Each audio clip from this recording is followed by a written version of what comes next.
Des éclairs de lumière verte déchirent la nuit. Une scène d'horreur sous ses yeux, les cadavres de ses parents gisant sur le sol. Seul lui survit à ce massacre avec une simple cicatrice sur le front. Il est retrouvé et escorté jusqu'aux ruelles de Private Drive pour être remis à sa nouvelle famille. Celui qui deviendra tristement célèbre, celui qui a survécu.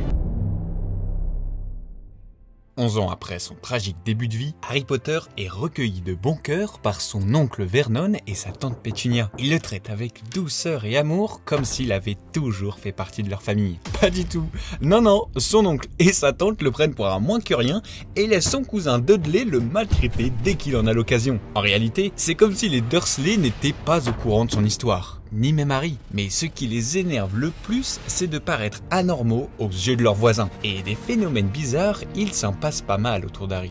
Le pire arrive lors d'une sortie au zoo pour l'anniversaire de Dudley. Ce mongol tape la vitre de l'enclos d'un serpent pour essayer d'avoir son attention. Harry s'excuse auprès du reptile, qui a l'air de le comprendre. Comme par magie, la vitre disparaît, Dudley tombe dans l'enclos et le serpent s'enfuit en remerciant Harry. L'oncle Vernon est hors de lui. De retour chez eux, il enferme direct Harry dans son placard à balai. Mais les Dursley ne sont pas au bout de leur surprise. Quelques jours plus tard, notre héros ramasse le courrier et tombe sur une lettre adressée à Monsieur Harry Potter dans le placard sous l'escalier 4 Private Drive, Little Winging. Son oncle Vernon lui confisque tout de suite la lettre. Il comprend qu'elle vient de l'école de sorcellerie Poudlard. Mais les jours suivants, les Dursley finissent envahis de lettres et décident de s'enfuir dans une maison abandonnée au beau milieu de la mer. Mais ça ne les aidera pas. La nuit de l'anniversaire d'Harry, une énorme silhouette fait irruption. C'est Hagrid, le demi-géant qui a remis bébé Harry aux Dursley. Il vient le chercher pour l'emmener à Poudlard. Harry est un sorcier. C'était bien des lettres d'admission. Et en réalité, son oncle et sa tante étaient au courant. Mais en le recueillant, ils s'étaient promis d'en finir avec cette magie et lui ont fait croire que ses parents étaient morts dans un accident de voiture. Hagrid est scandalisé. Harry n'a pas besoin de trop y réfléchir. Il accepte de suivre Hagrid direction Poudlard. Mais avant tout, il doit acheter toutes ses fournitures de sorcier. Il faut savoir que tout le monde magique est caché des moldus, personnes sans pouvoir magique. Pour trouver des fournitures scolaires adaptées, Hagrid l'emmène dans une allée cachée des moldus, le chemin de traverse. Ils se rendent à la banque des sorciers où Harry découvre tout l'or qu'il a hérité de ses parents. Hagrid récupère même dans un autre coffre de la banque un mystérieux paquet. En continuant les boutiques, Harry se rend compte de sa célébrité dans le monde des sorciers. Tout le monde le reconnaît. Il finit par cocher toute sa liste de fournitures et il ne manque plus que la baguette magique. Il se rend chez Ollivander et une baguette toute particulière le choisit. Une baguette contenant une plume de phénix. Ce qui est étonnant car la seule autre baguette qui contient une plume de ce même phénix est celle qui lui a fait sa légendaire cicatrice. Et ce n'est pas le sorcier qui choisit sa baguette, mais bien la baguette qui choisit son sorcier. Hagrid lui offrira même pour son anniversaire une chouette harfang des neiges qu'Harry nommera Hedwige. Le soir venu, Hagrid trouvera enfin le courage de lui expliquer l'origine de sa célébrité. Il y a une dizaine d'années, un mage a mal tourné, très mal tourné. Tout le monde craignait ne serait-ce que de prononcer son nom, préférant le surnommer « vous savez qui ». Seuls les plus courageux ou ses fidèles partisans osaient le dire, Voldemort. Quiconque lui résistait était tué. Et ce soir-là, les parents d'Harry ont essayé de se défendre, mais aucun de ceux qu'il avait décidé de tuer n'avait survécu. Aucun, sauf Harry. Quelque chose en lui l'a réduit à néant cette nuit-là. C'est pour cela qu'il est célèbre. Harry a délivré le monde des sorciers de la terreur de Voldemort alors qu'il n'était qu'un bébé. Aujourd'hui, on dit qu'il est mort, mais Hagrid n'y croit pas. Il pense qu'il est juste trop faible pour se montrer à nouveau. Après ces révélations, Hagrid doit y aller. Il remet à Harry son billet de train voie numéro 9 3/4 direction Poudlard. Hagrid doit remettre en urgence le mystérieux paquet au directeur de l'école, Albus Dumbledore. C'est une famille de sorciers qui va aider Harry à se rendre à cette voie 9 3/4 si spéciale. Il suffit de foncer droit à travers le mur entre les voies 9 et 10. Ouais, ils sont tordus des fois les sorciers. À bord du train, Harry fait la connaissance du benjamin de la famille, Ron Weasley, avec qui il se lie immédiatement d'amitié. Ils vont passer tout le trajet à s'empiffrer de bonbons et leur discussion ne sera interrompue que par Hermione Granger, une sorcière d'origine moldue. Ouais, ça existe. On en reparlera juste après. Mais les deux garçons trouvent la fille un peu hautaine. Arrivé au magnifique château de Poudlard, un certain Drago Malfoy se présente aussi à Harry. Mais lui est du genre arrogant et n'hésite pas à rabaisser Ron. Évidemment, Harry refuse sa poignée de main et la cérémonie de la répartition commence. En fait, les élèves sont répartis à leur arrivée dans les 4 maisons de Poudlard. Gryffondor, Poufsouffle, Souffle, Serre d'Aigle et Serpentard. C'est le Choixpeau qui s'en charge. C'est le chapeau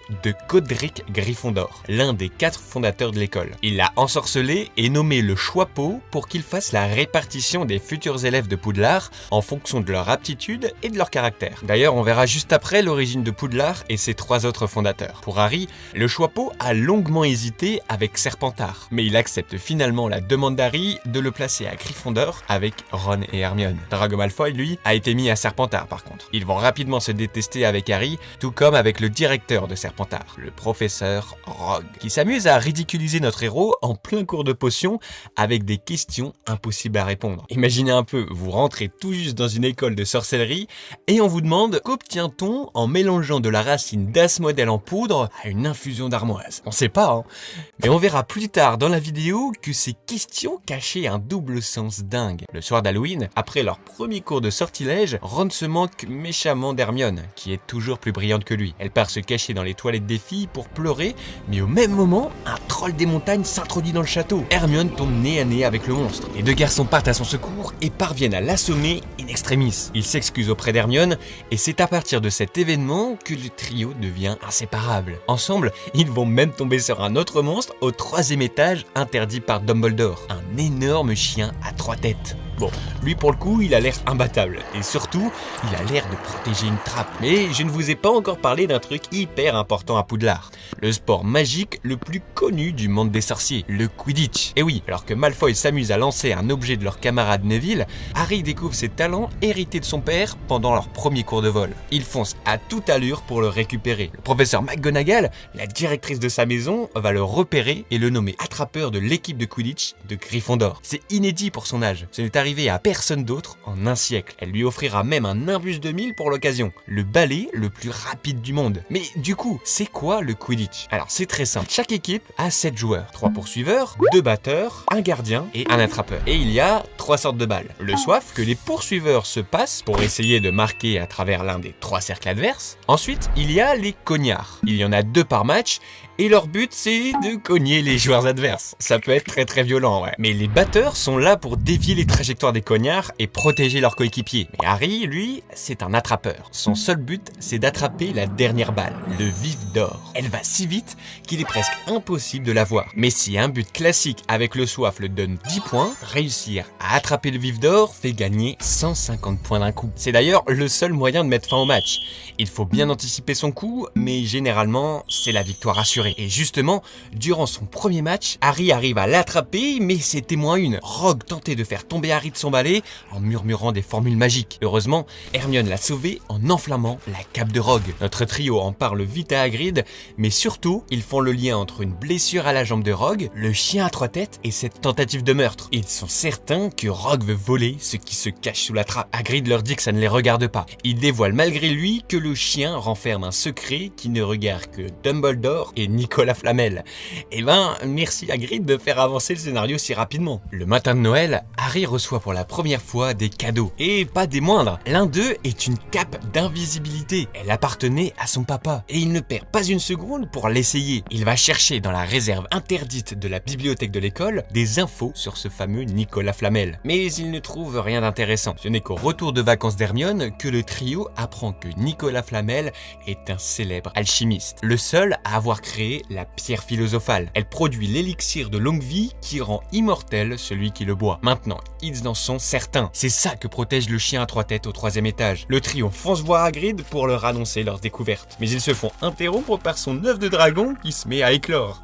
Ils se font même surprendre par Malfoy qui les dénonce à McGonagall. Ils vont tous les 4 se prendre une retenue. Ouais, les 4, même Malfoy. Bien fait pour lui. Mais c'est pas une petite retenue de moldu où tu copies des lignes. Non, ils sont envoyés dans la forêt interdite. Ils ont 11 ans pour rappel. Ils seront quand même accompagnés d'Hagrid où ils ont pour mission de retrouver une licorne blessée. C'est Harry et Malfoy qui vont tomber dessus en train de se faire sucer le sang par une mystérieuse créature. Elle attaque Harry, mais il se fait protégé par un centaure du nom de Firenze. Il connaît notre héros et lui annonce que l'entité n'était autre que Voldemort. Maintenant, Harry et ses deux amis pensent que Rogue veut voler la pierre pour la remettre à Voldemort pour qu'il retrouve ses pouvoirs. Quelques jours plus tard, lors d'une discussion avec Hagrid, nos héros vont apprendre qu'il avait involontairement vendu l'œuf de dragon contre le secret permettant de passer devant le chien à trois têtes. Il suffirait de lui jouer un air de musique pour qu'il s'endorme. C'est pas possible, il a tout fait pour aider Rogue. Surtout que Dumbledore, le seul homme que Voldemort ait jamais craint,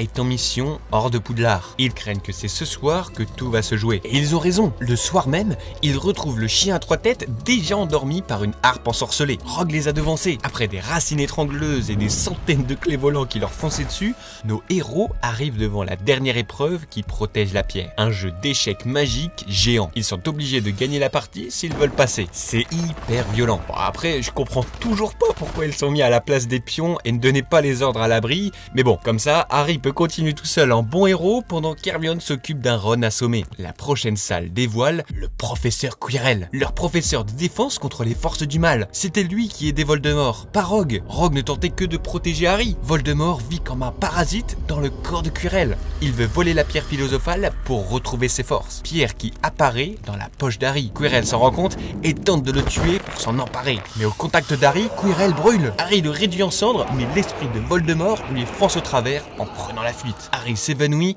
et se réveille à l'infirmerie de l'école. C'est Dumbledore qui sera là à son réveil. Il lui explique que la pierre ne pouvait apparaître qu'à celui qui voulait la trouver et non pas se servir de ses pouvoirs. Harry apprend aussi que si Quirrell, et donc Voldemort, ne pouvait pas le toucher, c'est grâce à sa mère. Son sacrifice lui a offert une protection que Voldemort ne peut pas comprendre. On en apprendra plus sur cette protection tout au long de la vidéo. Mais une fois remis sur pied, Harry retrouve ses amis sains et saufs. Notre trio fait même gagner la coupe des 4 maisons à Gryffondor grâce à leur prouesse. Ouais, en fait, il y a tout un système de points gagnés et perdus pour ta maison en fonction de ton comportement. Et à la fin, la maison qui en a le plus gagne cette coupe. Bon, en vrai, je vous avoue qu'elle sert un peu à rien, mais bon. Avant que le train ne reparte, Hagrid offre à Harry un livre de photos souvenirs. Leur première année à Poudlard prend fin, et le cœur lourd, Harry retourne chez les Dursley pour un été qui s'annonce déjà bien trop long. Et justement, quelques mois plus tard, Harry ne voit pas le bout de ses fichues vacances d'été. Mais la veille de son anniversaire, un elfe de maison nommé Dobby vient le mettre en garde. Il ne doit pas retourner à Poudlard cette année,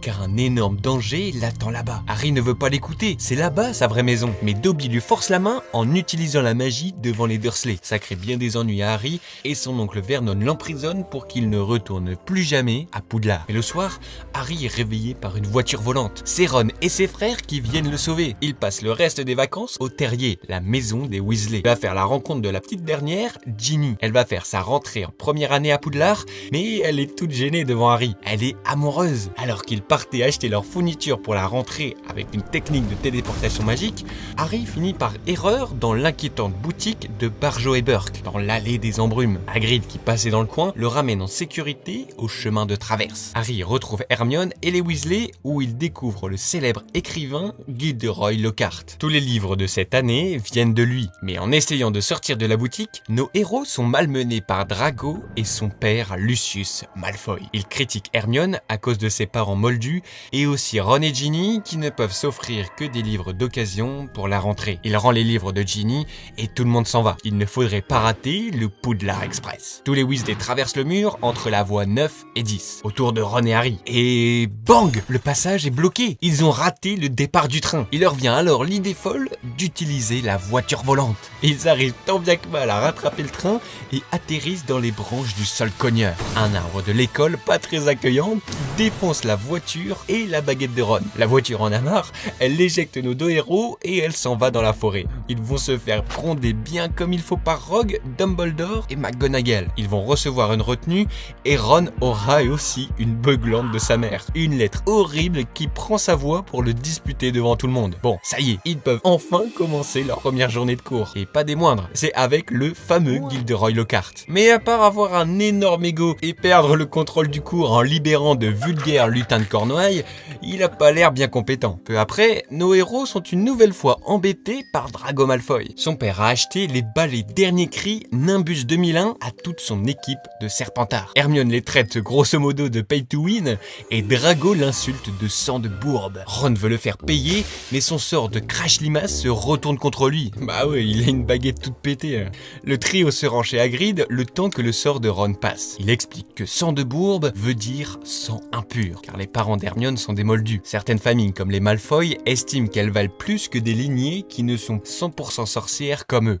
Ouais, c'est une façon de penser qui nous rappelle les heures les plus sombres de notre histoire. Le soir, alors qu'Harry fait une retenue bien spéciale avec Lockhart, où il l'aide à répondre à ses admirateurs, il entend une voix mystérieuse et sifflante. À la fin de sa retenue, il l'entend de nouveau et tente de la suivre. Avec Ron et Hermione, il tombe sur le corps pétrifié de Mystaigne, la chatte du concierge Rusard, devant un message écrit en lettres de sang. La chambre des secrets a été ouverte. Ennemi de l'héritier, prenez garde. Le lendemain, les élèves n'arrivent pas à suivre le cours et demandent à McGonagall plus d'informations sur la chambre des secrets. Poudlard a été fondé il y a plus de 1000 ans par les 4 plus grands sorciers et sorcières de l'époque. Godric Gryffondor, Helga Poufsouffle, Rowena Serdaigle et Salazar Serpentard. Les 3 travaillaient ensemble dans une parfaite harmonie, mais pas le 4e. Serpentard voulait réserver le savoir magique de Poudlard aux familles 100% sorcières, au sang pur. Mais les 3 autres n'étaient pas d'accord. Il décida donc de quitter l'école, mais d'après la légende, Salazar Serpentard aurait aménagé dans le château une salle secrète, la chambre des secrets, dont seul son authentique héritier aurait le pouvoir d'ouvrir et de lâcher la chose horrible qu'elle contient. Ce serait un monstre que seul l'héritier de Serpentard pourrait contrôler dans le but d'éliminer de l'école tous les enfants de Moldus. Waouh, grosse ambiance, hein.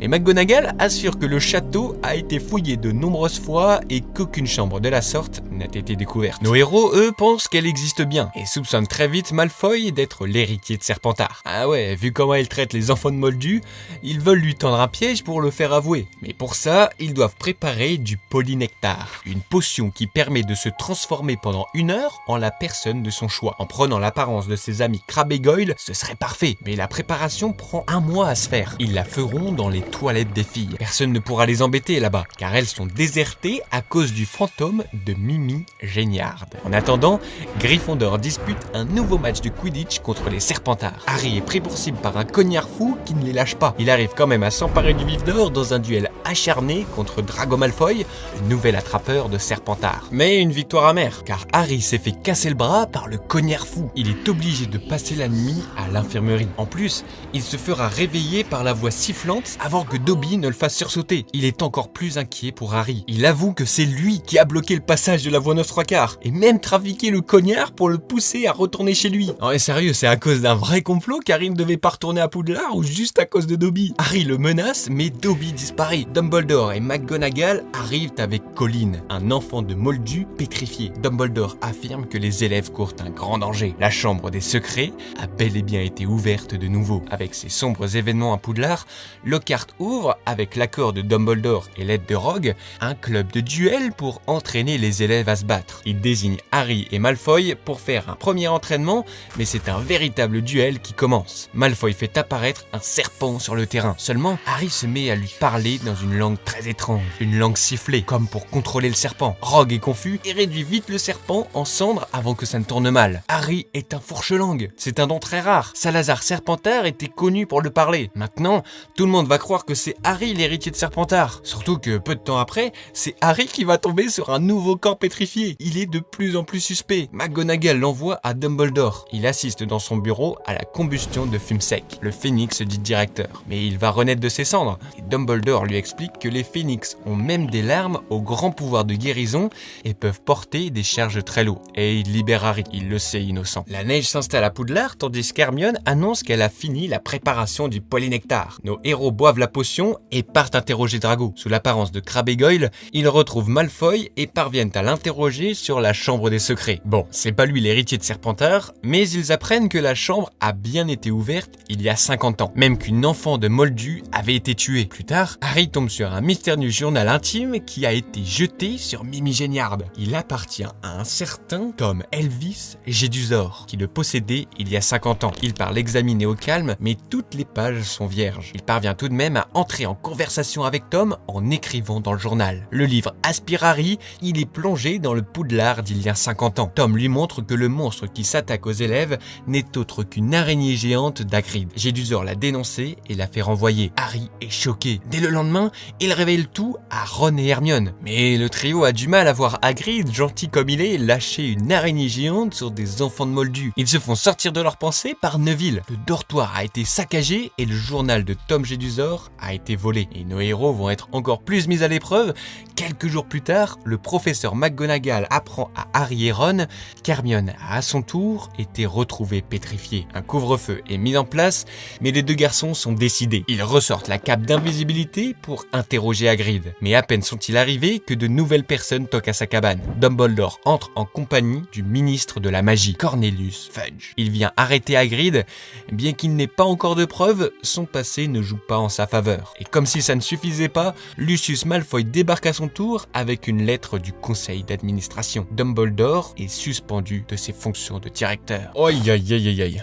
Ouais, maintenant ça va être des morts qu'il va y avoir. Juste avant d'être emmené à Azkaban, la prison des sorciers, Hagrid laisse un indice à nos deux héros. Il faudrait suivre les araignées. Faute de mieux, Harry et Ron s'exécutent et s'enfoncent dans la forêt interdite. Ouais, désolé Ron et tous les arachnophobes, mais ils vont faire face à Aragog, la gigantesque araignée d'Hagrid. Elle nie être le monstre qui attaquait les élèves. En réalité, ce serait plutôt une autre créature que les araignées craignent par-dessus tout. Ne serait-ce que de dire son nom. Cette fois c'est sûr, Hagrid est innocent. Bon, et puis après tout, ça reste une araignée géante à qui il cause. D'un coup, Aragog autorise ses petits à bouffer Harry et Ron.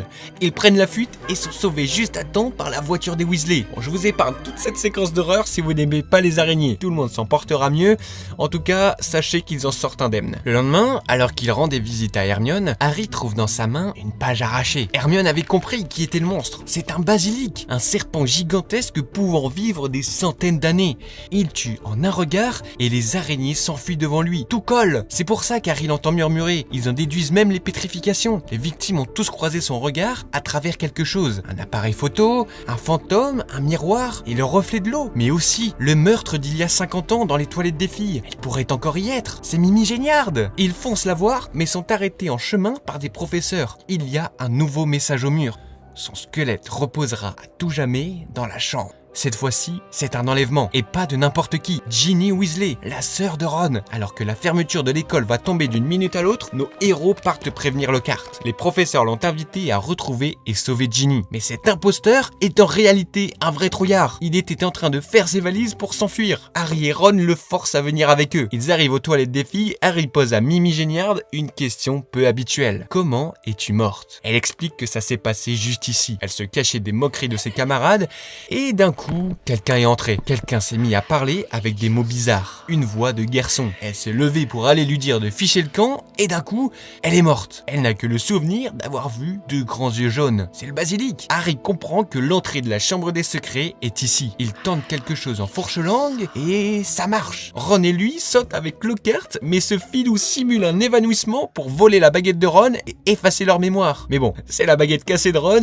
donc le sortilège ricoche sur Lockhart et provoque un éboulement. Nos héros sont séparés par les pierres et Harry est obligé de continuer seul. Il rentre officiellement dans la chambre des secrets et son énorme statue de Salazar Serpentard. Il tombe sur le corps de Ginny, le maudit journal dans ses bras. Un souvenir de Tom Jedusor plus vrai que nature sort de la pénombre et révèle qu'il puise la vie de Ginny pour se ramener à la vie. Il l'a manipulée depuis le début avec son journal. Elle a cherché à s'en débarrasser dans les toilettes des filles et c'est là qu'Harry est tombé dessus. C'est Tom le véritable héritier de Serpentard. Il révèle que son nom de naissance, Tom Elvis Jedusor, que son père Moldu lui avait transmis, est un anagramme pour « Je suis Voldemort ». Il affirme qu'il est le sorcier le plus puissant du monde. Mais quand Harry réplique que c'est Dumbledore, Fumsec débarque et remet à Harry le choix-peau. Harry ne comprend pas et Tom lâche le basilic. Il tente de s'enfuir, mais il est aidé par Fumsec qui crève les yeux du monstre. Il sème le basilic aveugle dans la chambre et en regagnant le chapeau, une épée incrustée de rubis apparaît avec laquelle il parvient à tuer le basilic. Mais une de ses dents s'est plantée dans son bras. Son poison se répand dans le corps d'Harry, il n'en a plus que pour quelques minutes. Il a tout juste le temps de faire le lien entre Tom et son journal. En le détruisant, c'est le souvenir de Voldemort qui est détruit avec. Ginny reprend connaissance et au même moment, Fumsec soigne Harry avec une larme de phénix. Il ramène tout le monde à la surface et tout rentre enfin dans l'ordre. Dumbledore est même de retour à Poudlard. Il remercie Ron et Harry d'avoir sauvé l'école. Il charge Ron d'envoyer la lettre de libération à Hagrid et rassure Harry. Son don pour parler au serpent, hérité de Serpentard, pourrait lui venir de cette nuit-là. Voldemort lui aurait involontairement remis certains de ses pouvoirs. Mais ce qui prouve par-dessus tout son appartenance à Gryffondor, c'est qu'il ait pu faire apparaître l'épée de Godric Gryffondor. Lucius fait irruption dans le bureau de Dumbledore avec Dobby. C'est donc la famille Malfoy qu'il sert. Il a du mal à cacher sa déception quant au retour de Dumbledore. Une discussion pleine de sous-entendus commence alors entre les deux hommes. Harry finit par comprendre. C'est Lucius qui a remis ce journal maudit à Ginny quand ils étaient à la librairie de Lockhart. Il joue les innocents et le donne à Dobby. Il l'ouvre et il y trouve une chaussette. C'est en offrant un vêtement à son elfe de maison qu'on lui donne la liberté. Dobby est libéré des Malfoy. Lucius est fou de rage. Il s'apprête à tuer Harry, mais Dobby le protège. Il s'enfuit et l'elfe de maison demande comment remercier Harry. Il ne lui demande qu'une chose, de ne plus jamais tenter de lui sauver la vie. Le banquet final a lieu et toutes les personnes pétrifiées sont sauvées. Harry et Ron sont fous de joie de retrouver Hermione. Même Hagrid fait son grand retour, les larmes aux yeux, acclamé par toute la grande salle. C'est vraiment une des scènes qui me fait toujours chialer. Il est tout ému quand Harry lui dit que Poudlard ne peut se passer de lui. Pouah, alors là, c'est vraiment mon Harry Potter préféré. Et de loin, on s'immerge tellement bien dans l'univers. Dites-vous, le réalisateur de ce film laissait les acteurs porter les vêtements de leurs persos à leur image. C'est tellement une bonne idée. Surtout qu'on va découvrir de nouveaux persos super importants de la saga. Allez, on commence. Avant la rentrée, Harry doit faire signer à son oncle un formulaire de l'école pour des sorties à Préolard, le village à côté de Poudlard. Mais son odieuse tante Marge est en séjour chez les Dursley et pousse Harry à bout. Il pète un câble et la gonfle comme un ballon sans faire exprès. Il fuit la maison et se rend au chemin de traverse avec le Magicobus. Un bus réservé aux sorciers, invisible aux yeux des moldus. Arrivé au chaudron baveur du chemin de traverse, Harry est surprotégé par Fudge, le ministre de la magie. Il lui réserve une chambre et lui a préparé toutes les fournitures de la rentrée. En fait, Sirius Black, le dangereux criminel, s'est échappé d'Azkaban, la prison des sorciers. C'est lui qui a livré les parents d'Harry à Voldemort. Il aurait même tué leur ami d'enfance, Peter Pettigrew. Harry retrouve Hermione et son nouveau chat, Patenron, qui court ce croutard, le rat de Ron. D'ailleurs, toute la famille Weasley est de retour de leurs vacances en Égypte grâce au gros lot de la Gazette du Sorcier qu'ils ont gagné. Ron s'empresse de montrer à Harry leurs photos dans le journal. Mais son père, Arthur Weasley, apprend à Harry que Sirius Black voudrait le tuer. Il lui demande de promettre de ne pas essayer de le retrouver. Bah ouais, logique, non? De retour à bord du Poudlard Express, nos héros font la rencontre de Rémus Lupin, le nouveau professeur de défense contre les forces du mal. Ouais, il y en a un nouveau chaque année. Mais très vite, le train est interrompu par des détraqueurs, des gardiens de la prison d'Azkaban à la recherche de Sirius Black. Lupin prend la défense d'Harry qui semble plus sensible que les autres à leur présence. Arrivé à Poudlard, il n'y a pas que Lupin comme nouveau professeur. Il y a aussi Hagrid qui est maintenant professeur de soins aux créatures magiques. Mais Dumbledore annonce que les détraqueurs vont continuer à patrouiller autour du château tant que Black n'est pas attrapé. Faut savoir que ces trucs-là, ça aspire toute joie autour d'eux. Donc bon, ça va un peu plomber l'ambiance magique de Poudlard. Quoi qu'il en soit, nos héros suivent leur premier cours de divination avec le professeur Trelawney. Perché comme elle est, son cours consiste à lire l'avenir dans des restes de café. Et Harry a le pire présage de tous, le Sinistros, présage de mort. Franchement, il n'y a rien de rassurant dans tout ce début d'année. Heureusement, ils assistent au premier cours d'Hagrid pour décompresser. Il leur présente un magnifique hippogriffe, Buck. Un animal très fier qu'Harry va réussir à approcher. Il va même faire un vol privilégié sur son dos. Et ça va blesser l'ego de Malfoy. Il veut prouver que lui aussi peut le faire, mais l'animal va tout de suite le calmer en pétant son bras. Oh putain, mais quel débile! Faire ça à Hagrid pour son premier cours. Ils continuent leur journée avec le professeur Lupin. Il va apprendre aux élèves à combattre leur peur. Ils vont faire face à un épouvantard, une entité qui prend la forme de ce qui terrifie le plus sa victime. Mais quand vient le tour d'Harry, Lupin s'interpose tout de suite et met fin au cours plus tôt que prévu. Il en parlera avec lui dès le week-end lorsque tous les élèves se rendent à Préolard. Bah ouais, forcément, Harry n'a pas eu son autorisation signée de son oncle. Mais Lupin apprend à Harry qu'il était un des meilleurs amis d'enfance de ses parents. Cette conversation fait du bien à Harry. Il apprend aussi que pendant le cours, si Lupin s'est interposé, c'est parce qu'il a eu peur que l'Épouvanteur ne se change en Voldemort. Le week-end à Préolard se termine et Ron et Hermione sont de retour. Sur le chemin de leur salle commune, ils lui racontent toutes les boutiques géniales qu'ils ont pu visiter et regrettent de ne pas avoir pu voir la cabane hurlante, réputée pour être la maison la plus hantée de Grande-Bretagne. Mais arrivé devant le tableau de la grosse dame, c'est son nom, je suis pas grossophobe, il est vide et éventré. Sans elle, c'est impossible de lui donner le mot de passe pour rentrer dans leur salle commune. Mais la grosse dame est retrouvée dans un autre tableau, terrorisée. Son agresseur aurait les yeux du démon, l'âme aussi noire que son nom.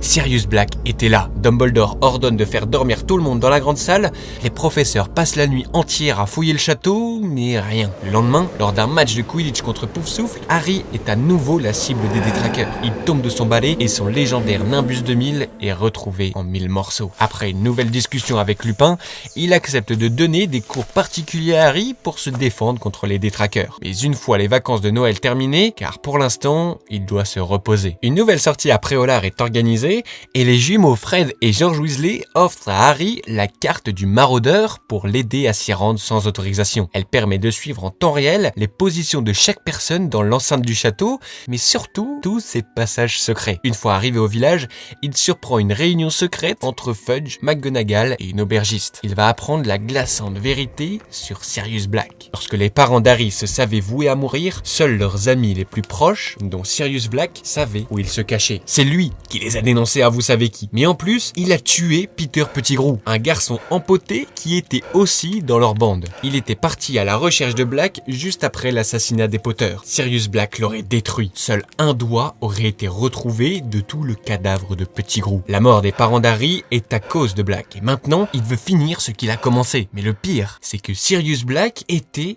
et est toujours le parrain d'Harry. Il sort de l'auberge dans une colère noire. Dévasté entre haine et chagrin, il était leur ami et les a trahis. Harry est prêt, il veut que Sirius le retrouve et quand ce sera le cas, il veut le tuer. La neige quitte Poudlard et Harry commence son premier cours particulier avec Lupin. Il lui apprend à produire lui-même un Patronus avec le sort Expecto Patronum. C'est normalement réservé aux élèves de 5e année, mais Harry finit par bien s'en sortir contre un épouvantard. Après sa séance, il retrouve ses amis pour rendre visite à Hagrid, mais ils sont en pleine dispute. Ron accuse le chat d'Hermione d'avoir mangé son rat Croutard. Il est introuvable. Il retrouve Hagrid et il leur annonce l'impensable. De sa grande influence au sein du ministère, le père de Malfoy n'a rien voulu entendre de la défense d'Hagrid. Il fond en larmes et annonce au trio que Buck est condamné à mort à cause de Drago. La nuit tombée, alors qu'Harry consulte la carte du maraudeur, il voit les pas de Peter Pettigrew. Il est censé être mort. Il part tout de suite à sa recherche, mais il est surpris par le professeur Rogue. Finalement, c'est Lupin qui lui sauve la mise. Il passe quand même un savon à Harry. Se balader en pleine nuit avec une telle carte pourrait aider Black à l'amener jusqu'à lui. Lupin lui confisque la carte et Harry comprend son erreur. Mais il informe Lupin que tout à l'heure, elle s'est trompée en montrant Peter Pettigrew. Lupin est sous le choc. Il sait que la carte ne ment jamais. Le lendemain, alors qu'Harry ramenait une boule de cristal en salle de divination, il tombe sur un professeur Trelawney en pleine transe. L'agrippe Harry et d'une voix horriblement grave annonce qu'il sera de retour cette nuit. Celui qui a vendu ses amis se libérera de ses chaînes et serviteurs et maîtres se trouveront réunis de nouveau. Harry part en courant et rejoint Hermione et Ron. Ils se rendent chez Hagrid pour lui apporter leur soutien dans l'exécution de Buck. Mais il ne veut pas qu'il subisse ça aussi. Par contre, Hagrid en profite pour rendre Croutard à Ron. Il l'avait retrouvé. Alors que nos héros s'éloignent de la cabane, Croutard mord Ron pour s'enfuir à nouveau. C'est alors qu'apparaît le Sinistros, un chien noir qui emporte Ron et son rat dans un passage sous le sol cogneur. Harry et Ron se prennent plein de coups de l'arbre, mais arrivent enfin à atteindre le passage. Ils parcourent tout un long souterrain qui débouche dans la cabane hurlante de Préolard. Guidés par les cris de douleur de leur ami, ils le retrouvent, mais le chien, c'est un animagus, c'est Sirius Black. Un affrontement commence entre Harry et Sirius, mais Lupin fait irruption et désarme Harry. Il relève Black comme un vieil ami. Non, c'est son allié. Lupin est en fait un loup-garou. C'est pour ça qu'il a raté certains cours. Sirius s'apprête à tuer, pas à tuer Harry. Non, Lupin annonce que celui qui a trahi ses parents ce soir-là, c'était Peter Pettigrew. Et il est là, dans cette pièce. Mais c'est au tour de Rogue d'intervenir et désarmer Sirius. Il a Lupin et Black à sa merci, prêt à les envoyer tous deux à Azkaban. Mais Harry utilise la baguette d'Hermione pour assommer Rogue. Il veut des explications. Peter Pettigrew a été vu sur la carte l'autre soir et Lupin en a eu le cœur net en l'examinant. Peter Pettigrew est en réalité le rat de Ron. Ça a l'air dingue comme ça, mais mais c'est vrai qu'il n'allait pas bien pile depuis que Sirius s'était échappé. Il est dans la famille depuis 12 ans, il lui manque un doigt et une patte, ça fait beaucoup de coïncidences quand même. Sirius l'arrache des mains de Ron et le force à se retransformer en humain. Ils avaient raison, ils arrivent à lui faire avouer sa trahison, mais Harry refuse qu'il le tue. Son père n'aurait pas voulu que ses meilleurs amis deviennent des meurtriers. Il prend la décision de l'amener au château pour le livrer aux détraqueurs. Bon, alors, j'ai pas encore ajouté de précision des livres sur le premier et le deuxième film, parce qu'ils ont adapté quasiment 100% des événements, à l'exception de quelques détails mineurs. Mais là, surtout pour ce passage, je suis obligé de vous donner plus de précision, parce qu'en réalité, on n'apprend pas grand chose dans le film. Dans le livre, on apprend que l'un des créateurs de la carte du maraudeur, Lunar, est le surnom d'enfance de Lupin, et que ce soir en particulier, il a bien observé le déplacement de nos héros avec la carte du maraudeur. C'est comme ça qu'il les a trouvés avec Sirius, mais surtout avec Peter Pettigrew. Pour Sirius, lui, il avait repéré le rat dans sa cellule à Azkaban sur la photo de journal de la Gazette du Sorcier. Vous vous rappelez de l'article au début du film dans le chaudron baveur? Mais Hermione n'y croit pas. Elle sait que le ministère tient un registre avec tous les animagus et que Pettigrew n'y figure pas. Mais Lupin, il en rigole. Il y a 3 animagus à Poudlard qui n'ont jamais été répertoriés. Queudevert, Patmol et Cornedru. Les surnoms respectifs de Pettigrew, Sirius et James. La cabane hurlante n'a jamais été hantée d'ailleurs. Les cris que les passants y entendaient venaient des transformations de Lupin. Il ne pouvait jamais se contrôler. Durant ses années d'études à Poudlard, c'est Dumbledore qui a planté le sol cogneur. Il a aménagé le tunnel jusqu'à la cabane hurlante pour que Lupin puisse y passer toute la durée de sa métamorphose. Mais au bout d'un moment, ses absences répétées une fois par mois devenaient suspectes aux yeux de ses amis. Il avait peur de les perdre en apprenant la vérité, mais ils ont fait quelque chose qui ne peut mieux refléter leur loyauté. Ils sont devenus des animagus. Pendant 3 longues années à tenter le strict et dangereux rituel pour en devenir un, ils ont finalement réussi en 5e année. Ça permettait à James, Peter et Sirius d'accompagner Lupin durant ses transformations. Ça le soulageait tellement, d'autant qu'un loup-garou n'est pas attiré par mordre des animaux. Et surtout qu'en ces formes, il pouvait neutraliser Lupin si besoin. Sirius et ses pattes de chien, pattes molles, Peter avec sa queue de rat, queue de verre, et James, cornedru. C'est grâce à sa forme de chien non répertoriée que Sirius a pu échapper aux détraqueurs d'Azkaban et s'enfuir. On apprend aussi que Rogue était dans la même classe que les maraudeurs. Il ne voulait pas de Lupin en tant que professeur, il répétait à Dumbledore que c'était trop dangereux, et il avait ses raisons. Plus jeune, ils lui ont fait une farce qui a mal tourné et a failli le tuer. C'est d'ailleurs comme ça qu'il avait appris que Lupin était un loup-garou. Depuis, il a toujours une rancœur envers eux, surtout James. On apprend aussi dans le livre que cette nuit-là, le gardien du secret de la cachette de James et Lily Potter, c'était Sirius. Pour résumer, c'est un enchantement qui permet d'empêcher un groupe de personnes d'avouer un secret. Seul le gardien du secret peut le faire. Mais Sirius pensait qu'il pouvait tromper Voldemort en changeant au dernier moment avec Pettigrew, en faisant toujours croire que c'était lui. Mais vous connaissez la suite. Pettigrew a été découvert et a tout avoué à vous savez qui. Maintenant que vous avez toutes ces précisions en tête, on continue le film. Sirius et Harry ont une magnifique conversation face à un château de nuit. Sirius est plein de nostalgie devant Poudlard. Il aimerait pouvoir y retourner en homme libre. En tant que parrain d'Harry, il lui propose même de quitter les Dursley pour venir habiter chez lui. Harry n'en revient pas. Et alors qu'il s'imaginait déjà le bonheur d'habiter chez son parrain, Hermione est horrifiée. La pleine lune s'est levée. Lupin commence sa transformation. Pettigrew en profite pour prendre la fuite. Quel rat! Sirius tente d'arrêter Lupin sous sa forme de chien, mais c'est sur Harry qu'il se jette. Rogue revient et fait bouclier devant nos héros. Sirius perd très vite le duel, mais un mystérieux hurlement d'un autre loup-garou le sauve juste à temps. Harry retrouve Sirius à l'agonie. C'est au tour des détraqueurs de débarquer. Il ne manquait plus qu'eux. Ils ne peuvent rien faire, ils sont trop nombreux. De l'autre côté de la rive, un énorme voile lumineux emporte tous les détraqueurs, mais Harry perd lui aussi connaissance. Il se réveille à l'infirmerie, convaincu d'avoir vu son père faire fuir les détraqueurs. Hermione lui annonce que Sirius a de nouveau été arrêté. Dumbledore fait son entrée et ils essaient de tout lui expliquer. Il les croit, mais il ne peut rien y faire en réalité. Par contre, il ajoute à l'attention d'Hermione qu'elle connaît la loi. Personne ne doit les voir et ils doivent être de retour pile à temps. S'ils réussissent ce soir, plus d'un innocent aura la vie sauve. Harry et Ron n'y comprennent rien, mais pas Hermione. Elle sort un médaillon étrange, un retourneur de temps. Et oui, McGonagall lui avait prêté pour qu'elle puisse suivre plus d'un cours en même temps cette année. Harry et Ron sont de retour à l'heure d'exécution de Buck. C'est lui le premier innocent à sauver. Ils arrivent à l'attirer dans la forêt avant que le bourreau n'arrive. Puis, s'ils continuent à avancer dans les bois jusqu'à avoir un point de vue sur le sol cogneur. Ils voient Lupin entrer, puis Rogue. Ils attendent un bon moment durant lequel Harry en profite pour rappeler à Hermione que c'était bien son père père qu'il a vu de l'autre côté de la rive, mais ça y est, ils ressortent du sol cogneur. Lupin se transforme à nouveau en loup-garou. Sirius se fait à nouveau amoucher par Lupin, et en fait, c'est Hermione qui fait le hurlement du loup-garou pour le sauver. Mais maintenant, ce sont eux qui sont pourchassés par Lupin. Ils foncent au cœur de la forêt, et Buck va calmer le loup-garou comme il a calmé Drago. Maintenant, ils assistent à nouveau à la scène des détraqueurs. Toujours impuissant, mais Harry sait que son père va arriver. Il va venir. Il le sait, il l'a déjà vu. Mais personne ne vient. Ils sont en train de mourir à nouveau. D'un coup, Harry court au bord de la rive et lance un Patronus gigantesque. Ce n'était pas son père en fait, c'était lui. Il savait qu'il allait réussir, il l'avait déjà fait. Sur le dos de Buck, ils se rendent à la tour du château où est retenu Sirius pour le libérer. Et un deuxième innocent de sauver. Seulement, Harry ne pourra pas repartir vivre chez lui. Sirius est toujours recherché. Ils ont un échange super touchant, mais il est temps de se dire au revoir. Harry et Hermione se dépêchent pour rentrer. Il ne faut surtout pas dérégler le temps. Ils tombent pile poil sur Dumbledore refermant l'infirmerie. Il fait mine de ne pas comprendre et leur souhaite bonne nuit. Ron est encore plus perdu. Il les a vus disparaître au milieu de la pièce et réapparaître derrière la porte. Eh ben, quelle soirée de dingue! Après une nuit de sommeil bien méritée, Harry rend visite à Lupin dans son bureau. Il a décidé de démissionner. Tout le château sait qu'il est un loup-garou maintenant. Il en profite pour lui rendre la carte du maraudeur et ils se font leurs adieux, même si Lupin est persuadé qu'ils se reverront. Harry retourne dans la grande salle et retrouve ses camarades de Gryffondor tout excités.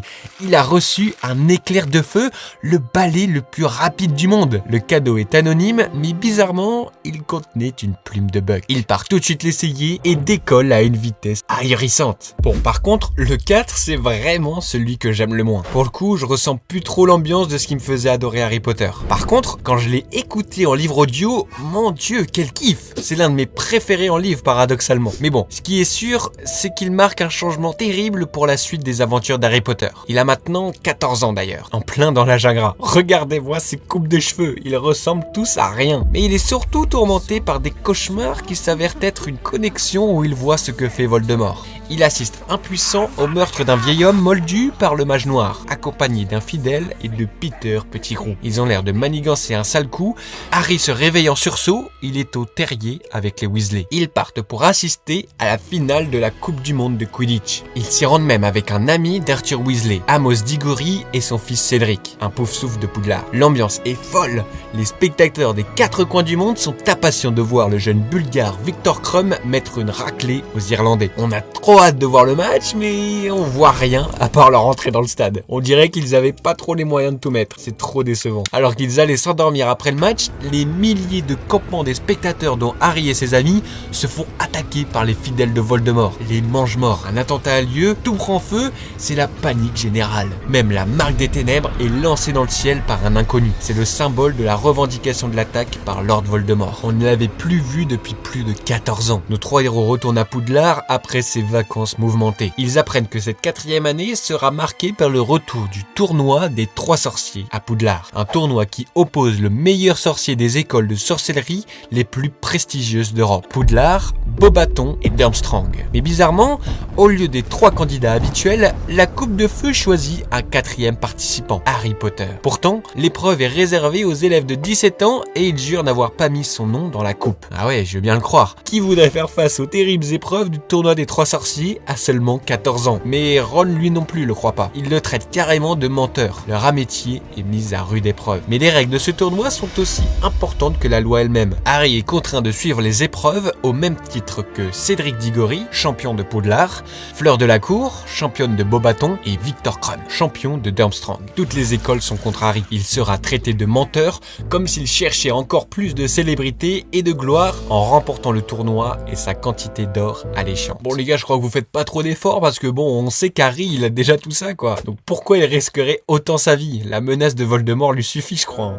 Et la seule personne qui a l'air d'être de son côté est l'étrange nouveau professeur de défense contre les forces du mal, Alastor Maugrey, dit Folleuil. Un aurore à la retraite. Un aurore, c'est des sorciers d'élite du ministère de la magie qui luttent contre les mages noirs et les plus grands criminels. Du coup, Folleuil a l'air d'avoir de belles séquelles avec une paranoïa très développée. Mais bon, grâce à lui, il va réussir à passer outre la première épreuve, qui était au passage simplement de récupérer un œuf d'or protégé par un dragon. Mon Dieu, heureusement qu'il a pu appeler son éclair de feu. Et c'est Cédric Diggory qui va lui dire d'ouvrir l'œuf sous l'eau pour comprendre la prochaine épreuve. Grosso modo, chaque champion s'est fait capturer un être cher et ils doivent le retrouver dans le lac noir de l'école. Bon, le lac est glacé et ils doivent rester environ 1 heure en apnée tout en affrontant les créatures sous-marines qui gardent leurs amis. Harry ne sait pas du tout comment faire. Comment il peut le tenir 1 heure en apnée? C'est Neville qui va l'aider avec ses compétences en botanique. Il lui passe une plante très spéciale, une branchiflore. Comme son nom l'indique, ça vous fait pousser des branchies comme les poissons et vous pouvez respirer sous l'eau. Grâce à lui, Harry arrive tant bien que mal à libérer Ron qui était retenu prisonnier dans l'eau. Et durant la 3e et dernière épreuve, Harry, Fleur, Krum, Diggory se retrouvent face à eux-mêmes dans un labyrinthe géant de nuit abritant des créatures horribles. Fleur abandonne assez vite tandis que Krum a l'air d'être possédé. Harry et Diggory se retrouvent rapidement et se débarrassent de lui. Bien que rivaux à la base, ils décident de s'emparer de la coupe des 3 sorciers ensemble pour faire gagner Poudlard. Mais dès qu'ils ont touché la coupe, ils sont téléportés dans un cimetière très glauque. Harry reconnaît cet endroit, il l'a déjà vu dans ses cauchemars. C'est le cimetière des Gédusors. Harry ordonne à Cédric de vite retourner à la coupe pour être retéléporté à Poudlard, mais c'est trop tard. Cette saloperie de Peter Pettigrew sort de la pénombre avec le reste de Voldemort. Il tue Cédric avec le sortilège de mort, Avada Kedavra, et attache Harry. Pettigrew offre sa main droite, récupère du sang d'Harry et ajoute les os de la tombe du père de Voldemort, Tom Jedusor Senior. Voldemort est ressuscité. Il savoure son nouveau corps et convoque ses fidèles mange-morts. Mais ce qu'il attendait depuis très longtemps, c'était d'en finir avec Harry. Il se livre un duel épique, mais Voldemort est trop fort. Harry allait perdre le combat, mais un étrange phénomène se déclenche, le Priori Incantatum. Appelé aussi la remontée des sortilèges, il se déclenche de façon classique avec un sortilège pour qu'une baguette montre les anciens sorts qu'elle a lancés. Et lors d'un affrontement entre 2 baguettes jumelles, et c'est le cas, je vous rappelle que la baguette de Voldemort et Harry contiennent chacune une plume du même phénix, elles forment une sorte de lien et un Priori Incantatum tout particulier. Dans ce duel, la baguette d'Harry force celle de Voldemort à régurgiter les anciens sorts qu'elle a lancés avec les échos de ses victimes. Ça fait apparaître les fantômes du vieil homme moldu, mais surtout Cédric Diggory et les parents d'Harry. Il le protège tandis que Cédric lui demande de ramener son corps à son père. Il y parvient en plongeant sur la coupe qui le retéléporte à Poudlard. Harry est de retour avec le corps de Cédric. Son père est dévasté. Notre héros arrive tant bien que mal à expliquer à Dumbledore que Voldemort est de retour, mais Folleuil l'éloigne bizarrement du directeur. Les professeurs le trouvent louche et finissent par démasquer le soi-disant professeur Maugrey. En fait, c'était le mange-mort qu'on a vu dans le cauchemar d'Harry, Barty Croughton Jr. Il avait infiltré Poudlard sous l'apparence de Folleuil en buvant régulièrement du polynectar. C'était lui qui avait mis le nom d'Harry dans la coupe de feu et aussi trafiqué la coupe des 3 sorciers en porte au loin pour le téléporter à Voldemort. Le vrai Maugrey est retrouvé prisonnier dans un coffre magique de sa chambre. Les 2 autres écoles retournent chez eux et c'est une nouvelle année scolaire bien compliquée pour Harry qui se termine. D'autant plus que maintenant, Voldemort est de retour. Harry se sent plus seul que jamais. Il n'a aucune nouvelle de ses amis ou de Dumbledore. Il est furieux. C'est pourtant lui qui a vu Voldemort ressusciter de ses propres yeux, qui a dû l'affronter même. Ça va bientôt faire 2 mois qu'il est bloqué chez les Moldus qui ne se doutent de rien. Pour ne pas l'aider, son cousin Dudley s'amuse à le provoquer. Quand Harry dort, il l'entendrait pleurer la mort de Cédric. Harry tente de l'intimider avec sa baguette, mais d'un coup la météo se couvre et un froid glacial s'installe. Harry et Dudley s'enfuient en courant, mais ils se font attaquer par 2 détraqueurs. Notre héros est forcé d'utiliser la magie en dehors de Poudlard avec un Patronus. Il arrive à se sauver avec Dudley, mais ça a vite des conséquences. Il reçoit une lettre du ministère de la magie qui lui annonce qu'il sera bientôt jugé pour avoir utilisé la magie devant un moldu. Il risque d'être viré et qu'on lui détruise sa baguette. C'est la douche froide pour Harry. Mais il était censé faire quoi? De laisser mourir? Et puis comment des détraqueurs pouvaient être dans le quartier voisin de Private Drive? Durant une nuit où les Dursley s'absentent, Harry est réveillé par une escouade d'aurore composée de Nymphadora Tonks, Kingsley Shacklebolt et Folleuil, le vrai cette fois.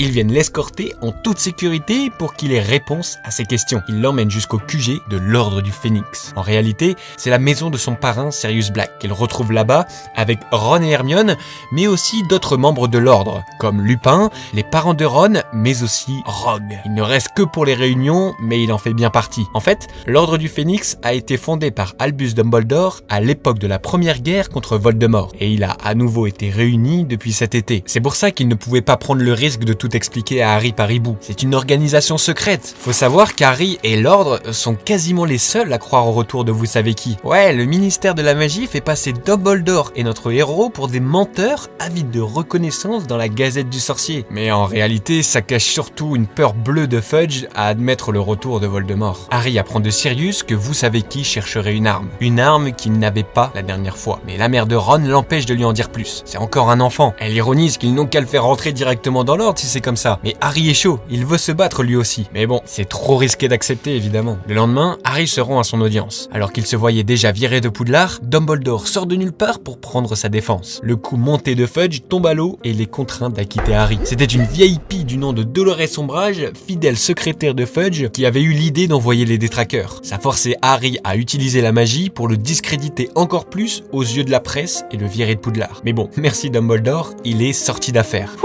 Vous pouvez pas le laisser avoir une rentrée des classes tranquille pour une fois? Le trio peut enfin se rendre à Poudlard, ils y font la rencontre de Luna Lovegood, une serre d'aigle toute particulière. Mais déjà qu'il ne voit pas Hagrid à la table des professeurs, Harry a l'horrible surprise d'y voir Ombrage. Elle est nommée comme nouveau professeur de défense contre les forces du mal. Pas par Dumbledore forcément, mais de force par Fudge. Elle est surtout la preuve que le ministère de la magie veut commencer à contrôler tout ce qui se passe à Poudlard. En plus de ça, dès sa première nuit à Poudlard, Harry continue ses cauchemars. Cette fois-ci, il voit un long couloir avec une porte qu'il n'arrive jamais à atteindre, mais aussi une étrange sphère blanche. Ajoutez à ça tous les articles de la Gazette du Sorcier sur Harry, c'est très compliqué pour lui. Il a gagné encore une fois une réputation de menteur. Seule une poignée d'amis le soutiennent ouvertement sur le retour de Voldemort, comme Ron, Hermione, les Weasley et Luna Lovegood. Mais Ombrage compte bien les censurer. D'abord, elle réforme son cours avec uniquement de la théorie. Bah oui, parce qu'après tout, qu'est-ce qui pourrait bien les attaquer dehors? Oh,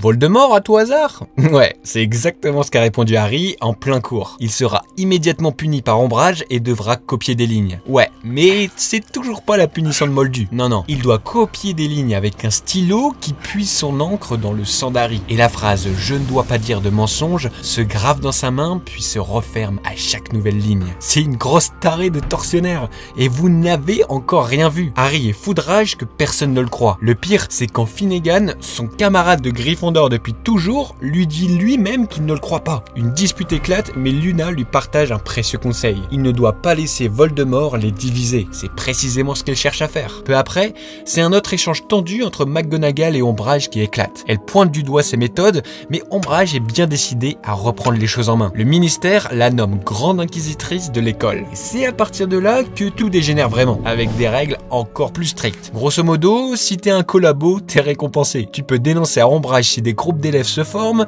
si des professeurs donnent des conseils aux élèves en dehors des cours, et même si des élèves lisent un autre journal que la Gazette du Sorcier. Ouais, c'est un vrai régime autoritaire qui se met en place à Poudlard, et ça fait mal au cœur. Elle se donne même le droit de virer le professeur de divination, Sybil Trelawney. Bon, j'avoue qu'on pourrait discuter de ses compétences, mais si Dumbledore la garde, c'est pour une raison. Il n'est pas idiot. Mais d'ailleurs, il fait quoi Dumbledore? Et ben justement, il fait enfin son apparition et empêche l'exclusion de Trelawney. Il ne veut pas se mettre à dos le ministère. Comme dirait Luna, c'est ce que Voldemort voudrait. Mais là, Ombrage est allé trop loin. Au soir, Harry, Ron et Hermione expliquent tout à Sirius. Il leur répond que Fudge craint que Dumbledore ne manigance de lui voler son poste de ministre de la magie en levant une armée. C'est pour ça qu'Ombrage les empêche de s'entraîner en cours. Mais le trio ne veut pas se laisser faire. Ils réunissent en secret un groupe d'étudiants qu'ils appellent justement l'armée Dumbledore, histoire de bien se moquer d'Ombrage. Harry va donner des cours pour apprendre à se battre. Bah ouais les gars, il a quand même défait Voldemort, tué un basilic, fait fuir des détraqueurs, affronté un dragon, des monstres aquatiques et Voldemort en personne. Il reste très humble là-dessus, mais il a quand même de l'expérience à partager. Il faut être prêt quand Voldemort attaquera. Mais pour ça, il leur faut un endroit où personne ne pourra les surprendre. Et ça, c'est Neville qui va le trouver. La salle sur demande.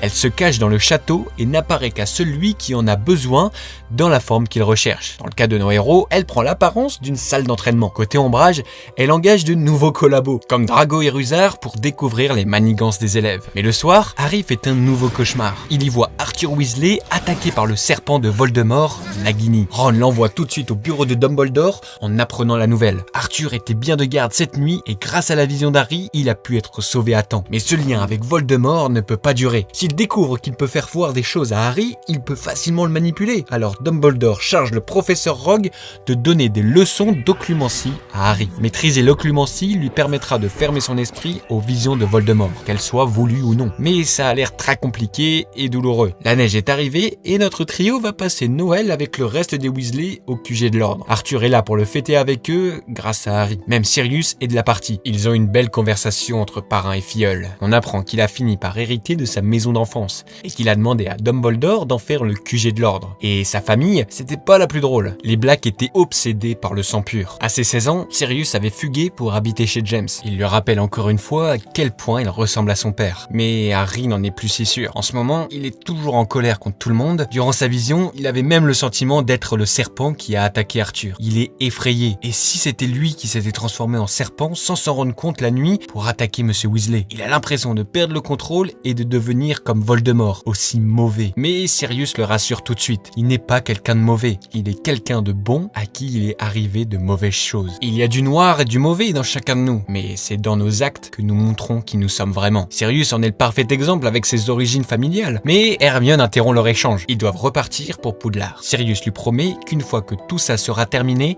ils pourront enfin vivre comme une vraie famille. De retour à Poudlard, Harry, Ron et Hermione rendent visite à Hagrid. Il est enfin de retour. Il rentre en fait d'une mission pour l'ordre. Il devait convaincre les géants de les rejoindre contre Voldemort. Et il n'était pas seul. Des mange-morts étaient déjà là et ils ont l'air d'être plus convaincants. La menace d'une nouvelle guerre se concrétise de plus en plus. Une énorme évasion de mange-morts a lieu à Azkaban. Sirius Black est accusé d'en être le responsable car il est le cousin d'une des évadées, Bellatrix Lestrange. On apprend que c'est une grosse tarée. Il n'y a peut-être pas plus fidèle à Voldemort que cette folle. À l'époque de la Première Guerre, c'est elle qui a torturé les parents de Neville jusqu'à ce qu'ils en perdent la raison. Il est tellement fier d'eux qu'il n'est rien avoué même sous la douleur. Il veut se battre pour eux et les rendre fiers à son tour. Il a bien changé notre Neville tout peureux. La meilleure des séances d'entraînement de l'AD commence. Harry leur apprend à créer un Patronus. Et tout le monde s'en sort à merveille. Tout le monde a l'air de reprendre espoir et c'est peut-être trop beau pour être vrai. Des secousses interrompent la séance. On entend Ombrage lancer un sort de bombardement. L'AD est découverte. Dumbledore apprend la nouvelle en même temps que Fudge et Ombrage, mais endosse tout de suite la responsabilité du groupe à la place d'Harry. Notre directeur est démis de ses fonctions et Fudge le condamne à Azkaban pour conspiration contre le ministère de la magie. Mais ce serait mal connaître Dumbledore que de croire qu'il se laisserait faire dans une période aussi cruciale. Il prend la fuite à l'aide de fume sec avec une classe inouïe. Mais Poudlard est maintenant soumis à l'entière directive d'un Fudge toujours plus parano. Et la folle Dolores Ombrage est nommée directrice de l'école. Le château change complètement d'ambiance. Et ça tourne encore plus au régime totalitaire. On le voit pas dans les films, mais dites-vous que dans les livres, Ombrage attaque même McGonagall qui finit à l'hôpital. Je crois qu'on a trouvé plus détestable que les Dursley ou Rogue. Hagrid, sentant son tour arriver d'un jour à l'autre, il demande à nos héros de s'occuper de son demi-frère Crope, un géant. Bon, ce serait seulement si Hagrid est renvoyé, mais ouais, il y a plus simple comme babysitting. Quant au cours d'occlumencie, Rogue et Harry continuent leur rendez-vous habituel, mais la situation dégénère. Rogue va trop loin en traitant le père d'Harry de faible, comme lui. Rogue lance un nouveau sort pour rentrer dans sa mémoire, mais Harry réplique d'un sort de protection et rentre dans celle de Rogue. Il le voit se faire harceler par James Potter dans sa jeunesse. Le directeur de Serpentaire s'énerve et met un terme au cours d'occlumencie. Les examens de fin d'année, bien qu'encore plus moroses avec cette satanée Ombrage, sont perturbés par d'étranges bruits dans les couloirs. Elle part voir ce qu'il en est et d'un coup, Fred et George Weasley débarquent en lançant des feux d'artifice partout dans la grande salle. Ils s'en prennent à Ombrage et ramènent toute la joie qui n'a que trop manqué dans l'enceinte de Poudlard. Mais d'un coup, une nouvelle vision fait s'écrouler Harry. Il voit Voldemort torturer son parrain. Il en aurait après une prophétie. Hermione essaie de l'avertir que c'est peut-être un piège, mais Harry ne veut pas prendre de risques. C'est la seule famille qui lui reste. Le trio veut quand même en avoir le cœur net. Ils veulent utiliser le réseau de cheminées pour communiquer avec le QG de l'ordre. Et la seule cheminée de l'école qui n'est pas protégée est dans le bureau d'Ombrage. Et la directrice les surprend et veut torturer Harry une bonne fois pour toutes. Elle pense qu'il tentait de prendre contact avec Dumbledore. Pour savoir où il se cache, elle demande à Rogue un Veritaserum, une potion qui force à dire la vérité. Mais il semblerait qu'elle ait déjà écoulé tout le stock du professeur et en préparer une nouvelle prendrait un mois complet. Rogue s'apprêtait à quitter le bureau d'Ombrage quand Harry tente le tout pour le tout. Il lui dit qu'ils détiennent Patmol l'école, là où la chose est cachée. Mais oui, Rogue aussi fait partie de l'ordre, il pourrait les prévenir. Ombrage demande des explications, mais Rogue n'a pas l'air de comprendre. Alors qu'Ombrage s'apprêtait à lui lancer le sort impardonnable de la torture Andoloris, Hermione l'interrompt pour révéler l'emplacement de l'arme secrète de Dumbledore. Elle est en pleine impro, mais ça marche. Ombrage veut les suivre. Hermione les emmène dans la forêt interdite. En réalité, elle pensait à l'amener à Grope, le demi-frère d'Hagrid. Et il est plus là. Sa corde est rompue. Ombrage comprend qu'elle s'est fait duper, mais un troupeau de centaures débarque. Sa haine pour les créatures hybrides ressort et elle torture l'un d'eux. D'un coup, Grope réapparaît, mais les centaures embarquent Ombrage au cœur de la forêt. On est enfin libéré de cette folle dictatrice. Mais Harry se rappelle de Sirius. Il fonce au ministère de la magie avec les meilleurs éléments de l'armée de Dumbledore. Hermione, Ron, Luna, Ginny et Neville afin de secourir son parrain. Harry découvre que la vision qu'il a eue était bel et bien un piège de Voldemort. Il l'a attiré dans le département des mystères où Harry découvre la sphère blanche de son rêve. Elle porte une étiquette à son nom. La sphère annonce d'une voix de femme que celui qui a le pouvoir de vaincre le Seigneur des Ténèbres approche. Il le marquera comme son égal, mais aura un pouvoir que le Seigneur des Ténèbres ignore, car aucun d'eux ne peut vivre tant que l'autre survit. Ouais, vous n'avez rien compris, moi aussi c'était le cas au début, mais je vous rassure, vous allez tout comprendre dans quelques instants. Dites-vous surtout que si Voldemort apprend cette prophétie, il va savoir comment Harry arrive à lui résister, donc c'est hyper important qu'il ne tombe pas dessus. Mais Voldemort ne peut pas foncer tête baissée au ministère, ça l'arrange d'œuvrer dans l'ombre avec un ministère qui ne veut pas reconnaître son retour, qui n'a pas d'armée contre lui à part l'ordre. Donc justement, ce sont des mange-morts qui débarquent, dont Lucius et la folle Bellatrix Lestrange. Ils veulent à tout prix récupérer la prophétie pour que Voldemort l'écoute. Il faut savoir qu'il n'y a que les personnes concernées par sa prophétie qui peuvent l'écouter. Sinon, ceux qui ne sont pas concernés sont frappés de folie. La bataille du département des mystères commence, mais l'armée de Dumbledore se fait vite neutraliser. C'est soit ses amis, soit la prophétie. Harry est contraint de la remettre à Lucius, mais d'un coup, l'ordre du Phénix arrive à la rescousse. Sirius met une belle patate dans la tronche de Lucius. Elle nous fait tous du bien celle-là, mais la prophétie tombe et se brise. Un duel commence et Sirius et Harry prennent rapidement le dessus. Ils battent Lucius avec Sirius qui lâche un bien joué James à Harry. C'est tellement beau de les voir combattre ensemble. Mais Bellatrix débarque et de sa terrible voix, un éclair de lumière verte jaillit de sa baguette. Elle se vante d'avoir tué Sirius Black. Harry lui lance Andoloris, le sortilège impardonnable de la torture, mais ça ne marche pas bien. Il faut vouloir profondément qu'elle soit torturée. Et ça, c'est Voldemort qui le lui susurre. Le voilà, c'est risqué qu'il se montre au ministère. Au même moment, Dumbledore débarque aussi, et le duel le plus épique d'Harry Potter éclate. Les deux plus grands sorciers du monde se rendent coup pour coup. Ils sont tous deux à puissance égale. Mais d'un coup, Voldemort prend possession d'Harry. Il se tord dans tous les sens. C'est la pire scène que j'ai vue de tout Harry Potter. J'ai encore du mal à la regarder. J'étais terrorisé quand j'étais enfant. Dumbledore tente de lui rappeler à quel point il est différent de Voldemort. Harry croise les regards de Ron et Hermione, choqués de le voir dans cet état. Harry finit par faire sortir l'esprit haineux de Voldemort en se rappelant tout l'amour qu'il a. Fudge et les hauts placés du ministère arrivent enfin et ont le temps d'apercevoir Voldemort avant qu'il ne prenne la fuite. Ça y est, Fudge est contraint d'admettre son retour. Innocenté, Dumbledore reprend ses fonctions de directeur et Ombrage est exclu de Poudlard. Enfin, surtout que son tant vénéré Cornelius Fudge pense à démissionner. Quelle mauviette, mettez-nous un vrai dirigeant à la tête du ministère là. On arrive en temps de guerre. Dans le film, une discussion bien écourtée a lieu entre Harry et Dumbledore après la bataille du département des mystères. Harry n'a même pas l'air triste de la mort de Sirius. Dans le livre, dites-vous qu'il pète un câble complet sur Dumbledore. Il lui dit que tout est de sa faute, qu'il ne lui a rien dit et que Sirius est mort à cause de lui. Il casse plein d'objets sur le bureau de Dumbledore. Franchement, c'est une scène qui m'a arraché le cœur. Et Dumbledore le laisse faire. Il sait qu'il a fait une énorme erreur. Il finit tout de même par réussir à lui donner plus d'infos sur la prophétie. En fait, il n'y a que la fin de la prophétie dans celle du ministère. Son début, il n'y a que Dumbledore qui l'a entendu du professeur Trelawney avant même la naissance d'Harry. Celui qui a le pouvoir de vaincre le Seigneur des Ténèbres approche. Né de ceux qui l'ont défié 3 fois, il naîtra à la fin du 7e mois. Et un espion de Voldemort lui avait transmis son contenu. C'est comme ça que cette nuit-là, Voldemort en a déduit que c'était le fils de Lily et James Potter. Il l'avait affronté à 3 reprises et Harry est né fin juillet, tout collé. Mais il ne savait et ne sait toujours pas que le reste de la prophétie dit aussi qu'il le marquera comme son égal et qu'il aura un pouvoir qu'il ignore. Vous le savez, ce pouvoir inexpliqué l'a empêché de le tuer et l'a réduit à néant cette nuit-là. Mais il a aussi empêché de le posséder bien longtemps car le corps d'Harry en regorge beaucoup. Voldemort voulait trouver des réponses dans la fin de la prophétie au département des mystères. Finalement, sur le chemin du Poudlard Express, Harry explique tout ça à ses amis. Le pouvoir qu'ils ont et l'aide à faire la différence avec Voldemort, c'est le pouvoir de l'amour. Il n'en aura jamais lui. Et je vous rassure, c'est pas du tout un délire pouvoir de l'amitié, non. On va apprendre très vite toute l'explication sur l'histoire de Voldemort. Et c'est incroyable, vous verrez. Je vais vous aider à bien tout comprendre grâce aux précisions des livres dans les 3 derniers films. Sachez qu'on vient de marquer un changement dans le personnage d'Harry. Il est maintenant bien conscient de son rôle et un peu malgré lui, il est l'élu de la prophétie. Le seul à pouvoir battre le Seigneur des Ténèbres. Mais aucun d'eux ne peut vivre tant que l'autre survit. Nous entrons dans l'ère sombre d'Harry Potter. Voldemort et ses fidèles mettent le monde entier à feu et à sang. Sorciers comme Moldus sont victimes de leurs attaques. Les Mange-Morts sèment la terreur à Londres en effondrant le Millennium Bridge des Moldus, mais aussi en pillant le chemin de traverse. C'est horrible de le voir comme ça. Lui qui était bourré de joie et de magie avant. Il kidnappe au passage le fabricant de baguettes, Ollivander.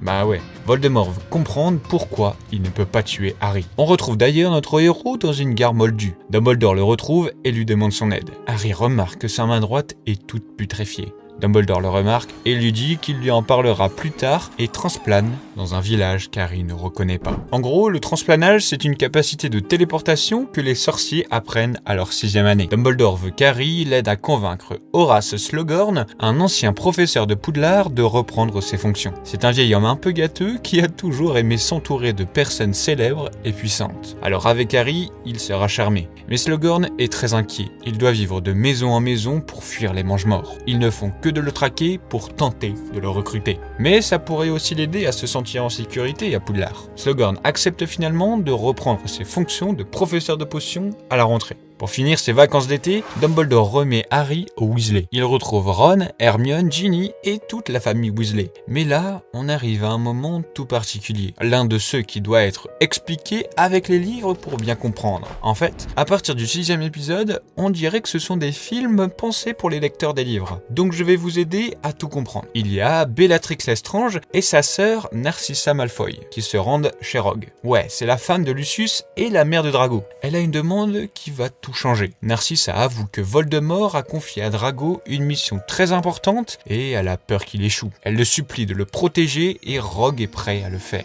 Mais Bellatrix, qui ne croit pas en Rogue, elle pense qu'il est un espion pour le compte de Dumbledore, l'oblige à jurer ses paroles avec le serment inviolable. Un sortilège très puissant qui permet d'enchaîner 2 personnes autour d'un serment.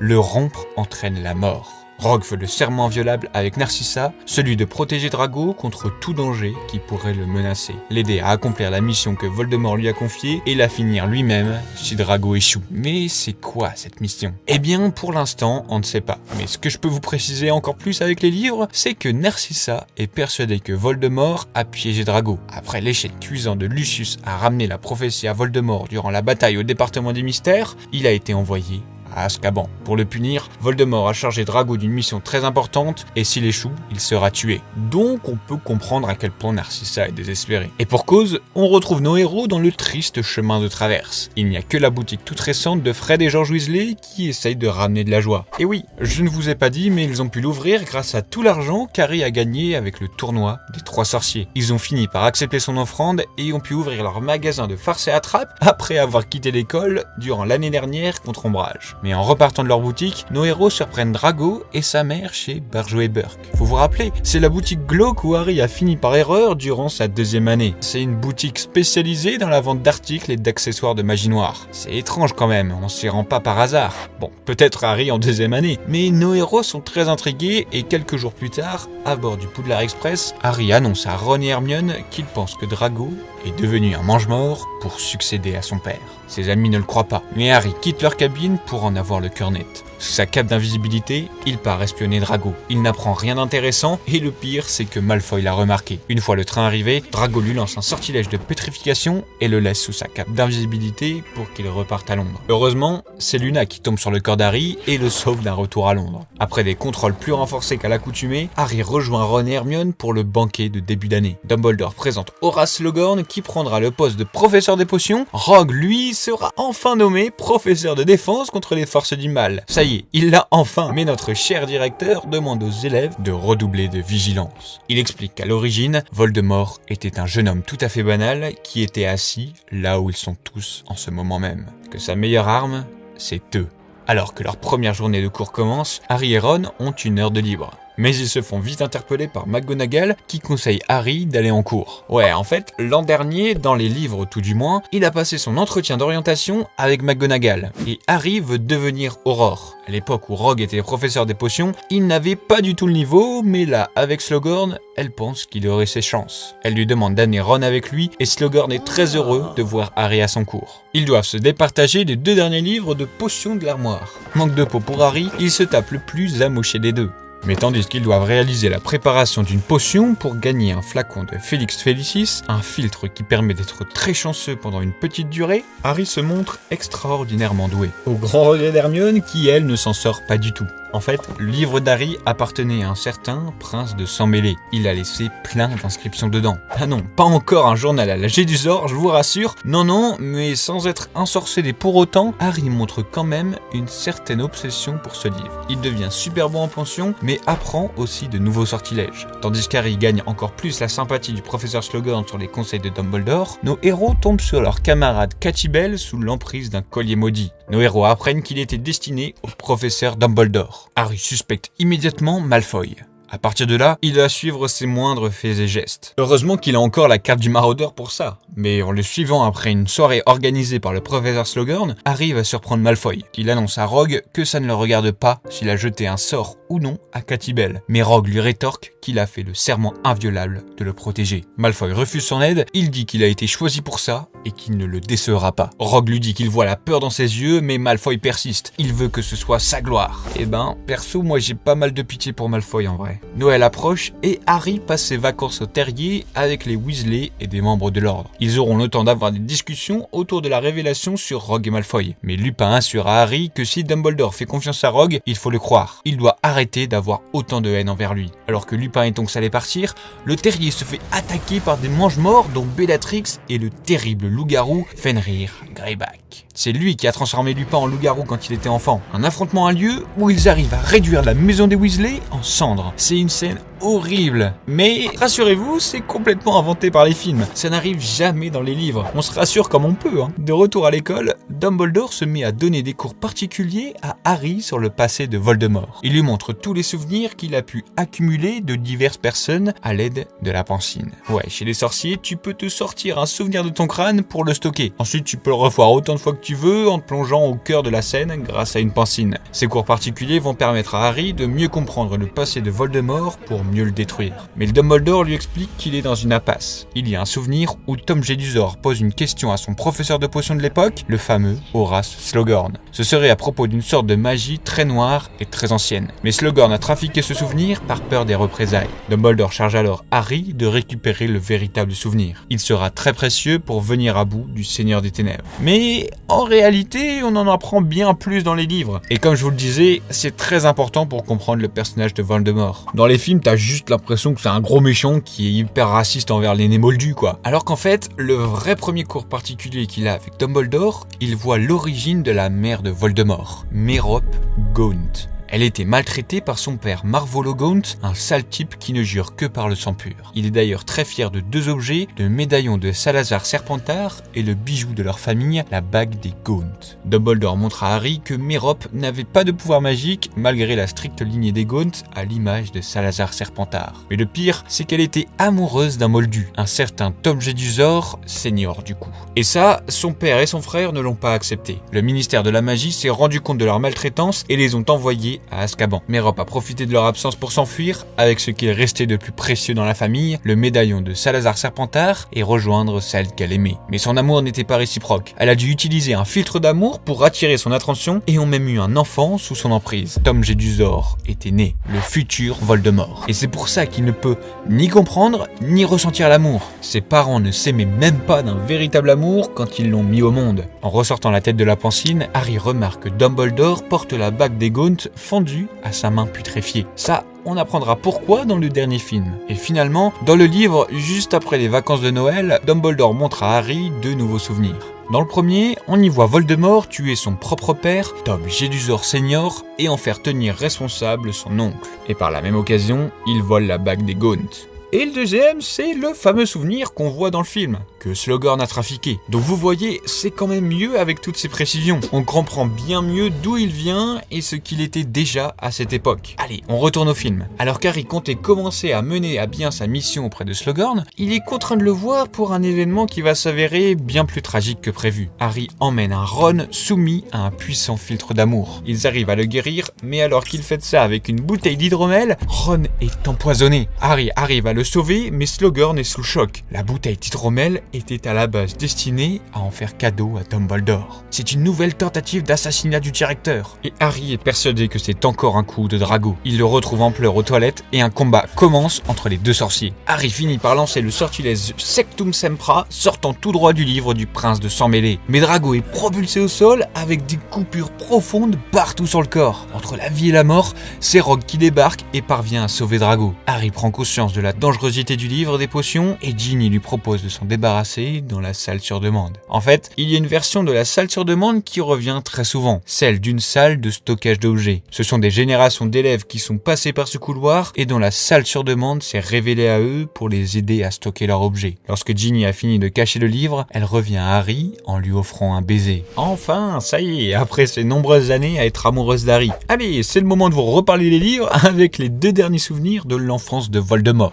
Et ceux-là sont très importants pour la révélation du film qui arrive juste après. Grâce au premier souvenir, on comprend que Voldemort a assassiné une vieille dame pour lui voler le médaillon de Serpentard. Elle l'avait acheté chez Barjo et Burke après que la mère de Voldemort l'ait vendu quelques années auparavant. Il lui vole aussi une coupe ayant appartenu à Helga Poufsouffle, l'un des 4 fondateurs de Poudlard. Quant au deuxième souvenir, sachez que Voldemort a demandé à revenir enseigner à Poudlard, mais Dumbledore lui a refusé le poste. C'est pour cette raison que chaque année, il y a un nouveau professeur de défense contre les forces du mal. C'est Voldemort qui a maudit le poste. Ce chapitre-là d'Harry Potter, le 20 du 6e livre, est vraiment incroyable. J'aurais adoré le voir adapté en film. Dites-vous qu'il commençait déjà à ressembler à un serpent quand il s'est présenté à Dumbledore. Il est décrit avec un visage pâle et des traits étirés, comme s'il était déjà modifié par la magie noire et perdait en humanité. Ses cheveux se faisaient rares et ses yeux, autrefois sombres et captivants, étaient devenus rouges et fendus comme un serpent. Oh putain, il devait tellement faire flipper. Regardez, je vous mets un chara-design de ce à quoi il devait ressembler à la base dans les films. Mais on n'aurait pas pu regarder ça à notre âge. De retour au film, Harry n'arrive toujours pas à trouver comment récupérer le précieux souvenir de Slughorn. Le professeur l'aime bien, mais bon, il est très fermé à la discussion concernant la demande de Tom Jedusor. Il se doute que c'est Dumbledore qui a missionné Harry. Mais notre héros a une brillante idée. Il va utiliser son flacon de Felix Felicis qu'il a gagné durant son premier cours avec Slughorn. D'un coup, il a la bonne intuition d'aller rendre visite à Hagrid. Sur le chemin,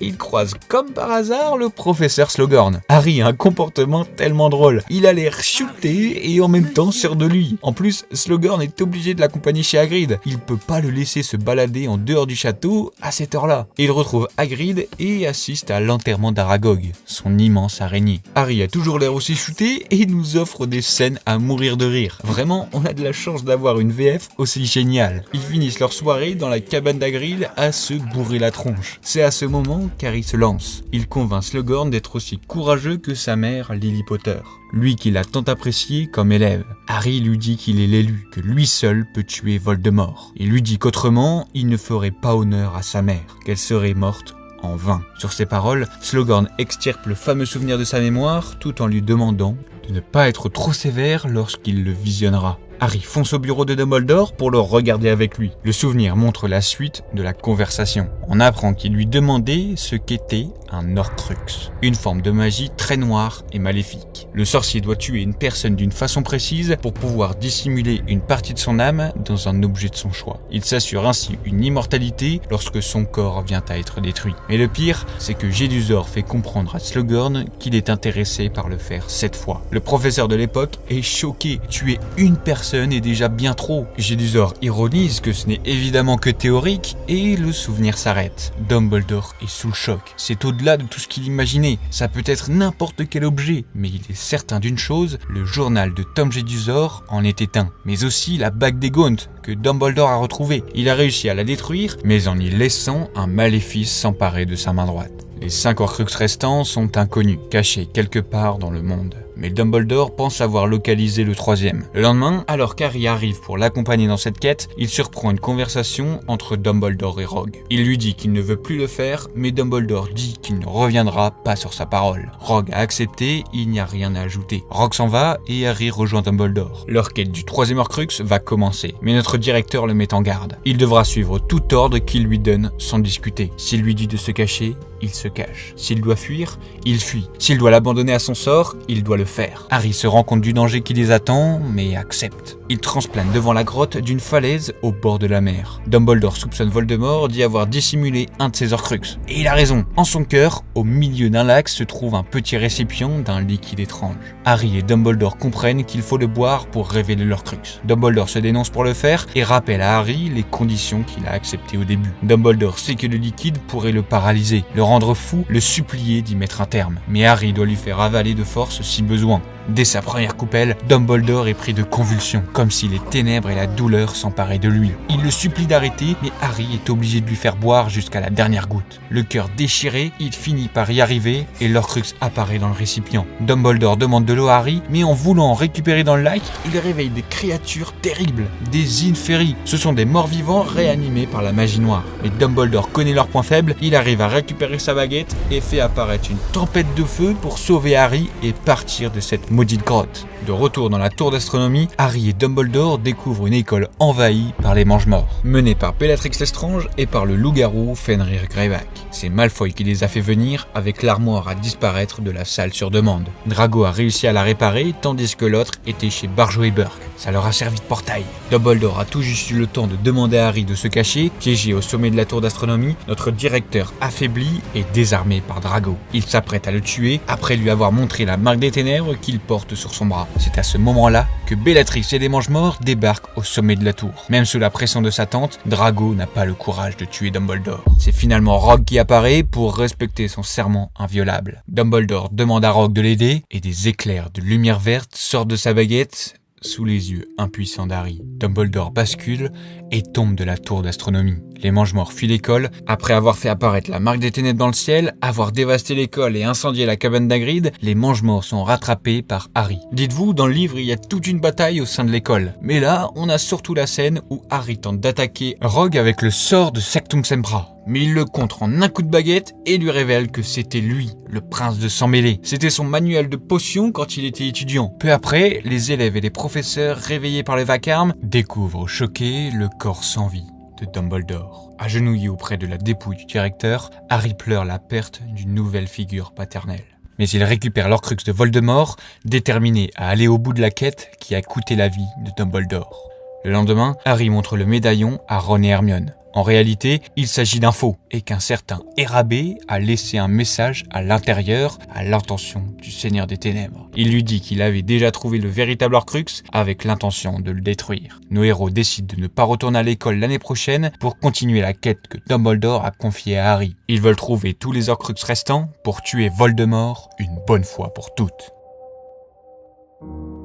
Durant l'été, Harry va avoir 17 ans, l'âge de la majorité chez les sorciers. Et en devenant adulte, ce qui est risqué, c'est que la protection de sa mère va se lever. Jusqu'alors, c'était la présence de sa sœur, la tante Pétunia, qui continuait à protéger Harry aux 4 Private Drive, puisqu'elles sont du même sang. Et pour pas que les Mange-Morts ne les interrogent sur la torture, ils vont décider de quitter leur iconique maison. Ce qui est trop dommage dans le film original, c'est qu'ils ont coupé 2 scènes qui amenaient beaucoup de profondeur chez les Dursley. Une en particulier entre Harry et Pétunia. Leur première vraie conversation entre tante et neveu. Elle explique à Harry qu'elle sait de quoi Voldemort est capable. Que cette nuit-là, il n'était pas seul à perdre une mère. Elle a perdu une sœur. C'était le seul moment des films où on comprenait que Pétunia avait un vrai rôle d'équilibre entre le monde magique et Moldu. Mais ils ont décidé de la laisser comme la tante têtue et mauvaise. C'est pareil pour Dudley. Lui aussi a droit à sa scène coupée qui montrait l'évolution du personnage. Sur le départ, il est étonné de laisser Harry derrière eux. Ils se font leur adieu d'une poignée de main inédite. Il lui fait même comprendre qu'il n'a aucune rancœur envers lui, qu'il ne prenait pas inutilement de la place. C'est dingue d'entendre ça quand on revoit le petit filou qu'il était petit. Mais bon, De retour au film, les amis d'Harry ainsi qu'une partie des membres de l'Ordre du Phénix arrivent juste après le départ des Dursley. Il faut emmener Harry au terrier en toute sécurité. Ils sont certains que des mange-morts les attendent dehors. Ils lui expliquent leur plan. 6 d'entre eux prendront la forme d'Harry avec du polynectar pour empêcher les mange-morts de trouver le vrai héros. Cette expédition portera le nom de la bataille des 7 Potters. Et il y aura des morts. Hedwige, la fidèle chouette d'Harry, est atteinte par un sortilège et meurt en protégeant son maître. C'est terrible, ça arrive si vite dans le film, comme en temps de guerre en fait. Et après avoir échappé de peu à Voldemort et ses fidèles, Harry et Hagrid réussissent à atteindre le terrier en passant les protections qui ont été mises en place par l'ordre. Les autres reviennent petit à petit, George a perdu une oreille au cours de l'affrontement et ils apprennent par Bill Weasley, l'aîné de la famille, la mort de Maugrey Folleuil. C'est un énorme choc pour Harry. Ses amis ont accepté sans aucune hésitation de se sacrifier pour lui et ils sont prêts à le refaire s'il le faut. Mais c'est trop de responsabilité pour notre héros. Dans la nuit, il commençait à partir pour ne plus leur faire courir de danger et aller détruire les Horcruxes, seul.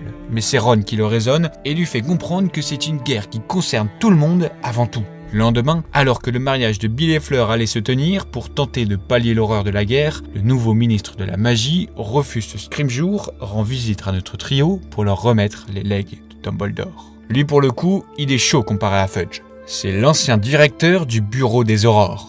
À la lecture du testament de Dumbledore, il fait la distribution de son déluminateur à Ron, le livre des contes de Biddle le Barde à Hermione, et à notre héros, le vif d'or qu'Harry a failli avaler lors de sa première partie de Quidditch. Mais aussi l'épée de Godric Gryffondor, bien qu'il ne peut pas lui la donner parce qu'elle n'appartenait pas à Dumbledore lui-même et que de toute façon, l'épée reste introuvable depuis son décès. Le soir venu, le trio assiste au mariage de Bill et Fleur. Mais la fête est très vite interrompue par l'arrivée du Patronus de Kingsley Shacklebolt, annonçant la mort de Rufus Scrimgeour et la chute du ministère de la magie. Au final, il n'aura pas tenu longtemps. Il est maintenant dirigé par les fidèles de Voldemort, même le nouveau ministre de la magie est un mange-mort qui est sous le sortilège impardonnable de l'Imperium. Un sort terrible qui permet de contrôler quelqu'un comme une marionnette de façon intraçable. Dans les livres, on comprend encore plus l'importance de ce sort qui crée de réels pantins au service de Voldemort n'importe où dans le monde.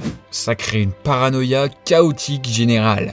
Les mange-morts débarquent au mariage pour tout détruire, mais Lupin force notre trio à s'enfuir alors que la bataille fait rage. Hermione parvient à transplaner en emportant Harry et Ron avec elle. Ils atterrissent au beau milieu de Londres et sont très vite retrouvés par 2 mange-morts dans un café moldu. En fait, c'est parce que le nom de Voldemort est à nouveau soumis au sortilège du tabou, permettant aux mange-morts de localiser quiconque prononce son nom. À l'époque de la Première Guerre, Voldemort utilisait déjà ce sortilège. C'est pour ça que tout le monde continue de craindre de le prononcer. Nos héros apprennent qu'il a rétabli ce sortilège et sont forcés de se cacher dans la maison de Sirius, ancien QG de l'Ordre du Phénix, dont Harry a hérité. Ouais, dans les livres, on apprend qu'Harry hérite de beaucoup de biens de Sirius, avec aussi son elfe créature, Buck, etc. Mais franchement, ce serait vous perdre de tout expliquer.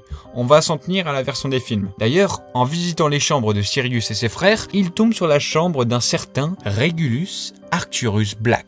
RAB, c'est lui qui s'est emparé du véritable Horcrux et a laissé le message. Nos héros essaient de comprendre comment le frère de Sirius a pu voler le véritable Horcrux, mais ils sont surpris par Créature. Maintenant que son maître est Harry, il est obligé de lui obéir, même à contre-cœur. Il lui avoue qu'il connaît ce médaillon. Dans le film, on apprend simplement que RAB lui a demandé de le détruire après sa mort et que l'elfe n'y est pas parvenu. Et pour bien que vous compreniez, je vais vous résumer rapidement la réalité des faits avec les livres. Regulus, sous la pression familiale des Blacks, est devenu mange-mort à son tour. Il faut dire qu'il était aussi impressionné par la grandeur de Voldemort. Mais il s'est vite rendu compte de ses atrocités, notamment avec ses créations d'Horcrux. Et Créature, bien que sous les ordres de la famille Black, a été forcé par Voldemort à cacher l'Horcrux du médaillon de Salazar Serpentard dans la caverne. Mais RAB trahit Voldemort et en buvant le poison, il le récupère en échange de sa vie. Il a demandé à Créature de détruire à sa place tout en cachant une réplique pour que Voldemort ne se doute de rien. Le pauvre elfe n'a pas réussi à le détruire et quoi qu'il en soit, de retour au film, Créature explique que maintenant c'est un certain Mundungus Fletcher qui l'a volé. Ouais, je ne vous ai pas encore parlé de ce personnage, dites-vous que grosso modo c'est un escroc ce gars, mais il fait tout de même partie de l'ordre, parce que sa position est idéale. Il jongle entre les personnes justes et les milieux malfamés. Mais bon,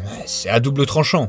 À cause de lui, dans le livre, Harry se fait attaquer par les détraqueurs en 5e année. Il avait abandonné son tour de garde secret au 4 Private Drive pour profiter d'une bonne affaire. Il s'est même amusé à voler l'héritage de Sirius à Harry après sa mort. Pire, pendant la bataille des 7 Potters, Maugrey était en duo avec lui pour le surveiller. Et quand il est mort, Mondragus n'a pas hésité à fuir en transplanant. Harry ne perd pas une seconde et ordonne à Créature de le retrouver en espérant récupérer le véritable médaillon Horcrux. Il transplane et revient aussitôt avec Mondragus et Dobby. Il a prêté main forte à Créature et le voleur affirme que c'est Ombrage qui lui a repris le médaillon. Et ouais les gars, on s'est pas vraiment débarrassé de cette vieille pie. Ils vont devoir lui voler le médaillon en plongeant droit dans la gueule du loup, le ministère de la magie. Maintenant, c'est plus du tout la même chose. C'est un véritable outil de propagande pro-Voldemort gangrené d'idéologie anti-Moldu. Surtout qu'ils impriment en masse des avis de recherche d'Harry Potter. Sans compter leur commission d'enregistrement des nés Moldus et des chasses au sang de bourbe avec les troupes de rafleurs. Quand je vous disais que l'idéologie de Salazar Serpentard pouvait rappeler les heures les plus sombres de notre histoire, là on est en plein dedans. Tout peut être comparé avec la Seconde Guerre mondiale de notre monde. Quoi qu'il en soit, nos héros n'ont pas le choix s'ils veulent en finir avec Voldemort. Ils commencent leur plan très risqué en prenant l'apparence de 3 employés à l'aide de Polynectar. C'est la galère parce qu'ils doivent tenir leur jeu de rôle sans même le connaître. De son côté, Harry parvient à trouver le bureau d'Ombrage qui est maintenant à la tête de la nouvelle commission d'enregistrement des nés Moldus. Quelle surprise!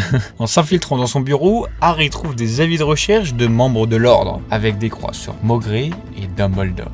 Il la retrouve durant un procès injuste d'une née Moldu, mais nos héros arrivent à s'emparer du médaillon qu'elle tenait autour du cou. Ils s'enfuient tant bien que mal avec leur crux. Après la fuite du ministère qui ne passe pas inaperçu, ils commencent alors leur long périple à la recherche des Horcruxes restants. Harry continue ses visions étranges à travers Voldemort, dont un dans lequel il voit Gregorovitch, le fabricant de baguettes le plus connu de l'Europe de l'Est, se faire interroger puis tuer par Voldemort. Il serait à la recherche d'une baguette toute particulière, mais Gregorovitch l'ait fait voler il y a longtemps par un certain Grindelwald. Quant au vrai médaillon, nos héros se montrent eux aussi incapables de le détruire. Ils sont contraints de le porter à tour de rôle, et quand vient celui de Ron, il est le plus affecté par la part de Voldemort qu'il renferme. Il devient très mauvais et odieux auprès de ses 2 amis. Il finit par aller trop loin, et Harry lui hurle de partir. Ron s'exécute et nos héros sont plus désemparés que jamais. Malgré leur sombre situation, Harry et Hermione essayent de ne pas perdre espoir. Comme Dumbledore le disait si bien, on peut trouver le bonheur même dans les moments les plus sombres. Il suffit de se souvenir d'allumer la lumière. Et pour ça, Harry veut aller à Godric Hollow. Il pense qu'il pourrait s'y cacher un Horcrux car c'est le village d'enfance de Godric Gryffondor. Bien que dangereux, Harry finit par convaincre Hermione. Après s'être recueilli sur la tombe de Lily et James Potter et avoir observé la maison des Potter en ruine, Harry et Hermione rencontrent Bathilda Tour-de-Sac, une célèbre historienne de la magie et amie de Dumbledore. Ils espèrent obtenir des informations sur les Horcruxes ou sur Dumbledore pour les aider dans leur quête. C'est très vague comme piste, mais c'est la seule qu'ils ont. Alors ils décident de la suivre, mais en réalité, c'était un piège. La vraie Bathilda a été assassinée par Nagini, le serpent de Voldemort, et avait pris son apparence. La baguette d'Harry se cache durant l'attaque et il frôle la mort avant de transplaner. Résultat des courses, ils n'ont rien appris de plus, ils n'ont plus aucune piste, et Harry a même perdu de quoi se défendre. Mais la nuit tombée, Harry aperçoit un Patronus en forme de biche devant lui. Il la suit et elle le guide à un lac gelé dans lequel il découvre l'épée de Gryffondor. Il plonge, mais le médaillon tente de l'étrangler sous l'eau. C'est Ron qui fait son retour et le sauve juste à temps. Ensemble, ils réussissent à détruire le médaillon Horcrux grâce à l'épée et leur amitié est rétablie. En fait, c'est grâce au déluminateur que Ron les a retrouvés. Il ne sert pas qu'à éteindre les lumières. Quand il l'a actionné, une boule de lumière s'est échappée et est rentrée dans le cœur de Ron. En transplanant, il savait qu'il retrouverait ses 2 amis de toujours, et c'était le cas. Petit à petit, on comprend l'utilité des legs farfelus de Dumbledore. Et par contre, le deuxième, on comprend toujours pas. Le livre du conte des 3 frères. À quoi va leur servir un bouquin? Pour comprendre ça, sachez que l'expédition à Godric Hollow n'avait pas l'air aussi vaine que ça. Hermione a pu mettre la main sur une lettre que Dumbledore avait envoyée à Grindelwald dans leur jeunesse. Il faut savoir que les 2 sorciers étaient très proches à l'époque. Seulement, plus tard, Grindelwald a très mal tourné. À un point où c'était le plus grand mage noir avant l'époque de Voldemort en gros. Mais ce qui intrigue nos héros, c'est la présence de ce signe en bas de la page, ils ne font que de le voir. au cimetière de Godric Solo, sur la devanture de la boutique de Gregorovitch, dans le fameux livre du Comte des Trois Frères, mais surtout, le père de Luna Lovegood avait un pendentif avec ce signe au mariage de Bill et Fleur. Hermione convainc les garçons, ils n'ont aucune idée d'où se trouvent les derniers Horcruxes, alors autant tenter cette piste-là en allant rendre visite au père de Luna. Mais il a l'air étrangement bizarre. Bien que ce soit une spécialité des Lovegood, Luna n'a même pas l'air à la maison, mais ils arrivent à obtenir des infos sur le signe. C'est celui des reliques de la mort. Elles tiennent leurs origines de ce fameux conte des Trois Frères. C'est très important de connaître l'entièreté du conte, mais rassurez-vous, il est court et passionnant. Il était une fois trois frères qui voyageaient le long d'une route solitaire et tortueuse au crépuscule. Ils finirent par atteindre une rivière trop dangereuse pour être traversée. Mais les trois frères connaissaient bien l'art de la magie, et d'un simple coup de baguette, ils firent apparaître un pont. Alors qu'ils allaient traverser, une silhouette encapuchonnée leur barra le passage. C'était la mort, et elle était furieuse. Furieuse car d'habitude, les voyageurs se noyaient dans la rivière. Mais la mort était rusée. Elle fit semblant de féliciter les trois frères pour leur magie et leur dit qu'ils avaient droit à une récompense pour s'être montrés aussi malins. Le plus âgé des frères lui demanda une baguette magique plus puissante que toutes les autres. Alors la mort lui en fit une avec une branche d'un sureau qui se trouvait là. Le deuxième frère décida d'humilier la mort encore plus et lui demanda le pouvoir de ramener les morts à la vie. Alors la mort ramassa une pierre de la rivière et la lui donna. Puis elle s'adressa au troisième frère, un homme humble. Il demanda quelque chose qui lui permettrait de quitter cet endroit sans que la mort puisse le suivre. La mort, à contre-cœur, lui tendit alors sa propre cape d'invisibilité. Le premier voyagea jusqu'à un lointain village où, grâce à la baguette de sureau, il tua un sorcier avec lequel il s'était querellé autrefois. Enivré par le pouvoir que la baguette de sureau lui donnait, il se vanta d'être invincible. Mais une nuit, un autre sorcier vola la baguette et, pour faire bonne mesure, lui trancha la gorge. Et ainsi, la mort prit le premier frère. Pendant ce temps, le deuxième frère rentra chez lui et prit la pierre qu'il tourna 3 fois dans sa main. Dans sa plus grande joie, la fille qu'il avait espéré épouser avant qu'elle ne meure prématurément apparut devant lui. Cependant, elle resta triste et froide car elle n'appartenait pas au monde des vivants. Rendu fou par un désir sans espoir, le deuxième frère se tua afin de la rejoindre. Et ainsi, la mort prit le deuxième frère. Quant au troisième frère, la mort le chercha pendant de nombreuses années mais ne put jamais le retrouver. Ce fut seulement quand il eut atteint un grand âge que le plus jeune des frères enleva sa cape d'invisibilité et la donna à son fils. Puis il accueillit la mort comme une vieille amie qu'il suivit avec joie et ils quittèrent cette vie comme des égaux. La baguette de sureau, la plus puissante baguette jamais fabriquée, la pierre de résurrection et la cape d'invisibilité. Ensemble, elles forment les reliques de la mort. Ensemble, elles font de vous le maître de la mort. Mais les gars, je vous préviens, restez jusqu'à la fin de la vidéo parce que je vais vous partager la théorie la plus folle de tout Harry Potter à mes yeux. Elle fait passer la légende du conte des trois frères à la réalité de 3 personnages de la saga. Par contre, alors que nos héros tentent de remercier Monsieur Lovegood pour toutes ces informations, il devient de plus en plus bizarre et n'accepte pas qu'ils repartent. On comprend que les partisans de Voldemort ont enlevé Luna à cause de son soutien à Harry. Représentant son seul espoir de retrouver sa fille, il prononce le nom du Seigneur des Ténèbres et les Mange-Morts débarquent. Ils détruisent la maison d'une violence inouïe, mais notre trio arrive à transplaner à temps pour s'échapper. Mais le transplanage ne peut pas toujours les sauver. Ils tombent nez à nez avec une troupe de rafleurs prêts à les cueillir. Ils finissent par se faire capturer pour se faire emmener au ministère. Mais Hermione a tout juste le temps de lancer un maléfice à Harry pour déformer son visage et le rendre méconnaissable. Les rafleurs pensent tout de même que c'est Harry et décident de les emmener au QG de Voldemort dans le manoir des Malfoy.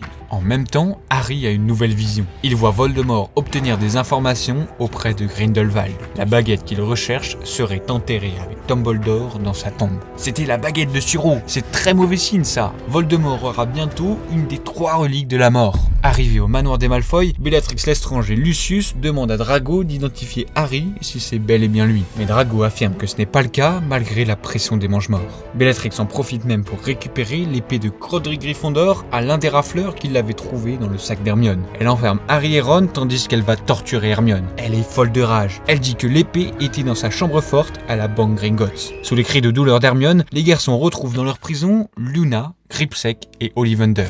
Même Dobby débarque dans la prison en transplanant. Mais oui, c'est un elfe de maison, il n'est pas soumis aux protections magiques lui. Il emmène Ollivander et Luna chez Bill et Fleur, à la chaumière au coquillage, puis libère Harry et Ron de la cave en laissant Queudver inconscient. Bon, en vrai, c'est censé être sa mort dans les films, c'est vraiment pathétique. Mais vous allez être choqués de sa vraie mort dans les livres. Vous vous rappelez qu'il a donné sa main droite à Voldemort pour qu'il ressuscite. Il lui avait créé une protège magique en argent, mais c'était pas du tout par charité. C'est le Seigneur des Ténèbres dont on parle. En fait, Harry rappelle à Petit Gros qu'il lui doit une dette de vie. C'est quand même lui qui lui a sauvé d'une mort certaine contre Lupin et Sirius en 3e année. Queudver est pris de pitié et s'apprêtait à les libérer. Mais la main magique que Voldemort lui a faite permettait de détecter un acte de trahison. D'un coup, elle le prend au cou et l'étouffe jusqu'à ce que mort s'ensuive. C'est horrible. Et bien plus noir et raccord au personnage que la mort stupide des films. De retour dans le salon des Malfoy, une bataille éclate contre Bellatrix et Lucius. Mais Dobby fait diversion et Harry peut récupérer la baguette de dragon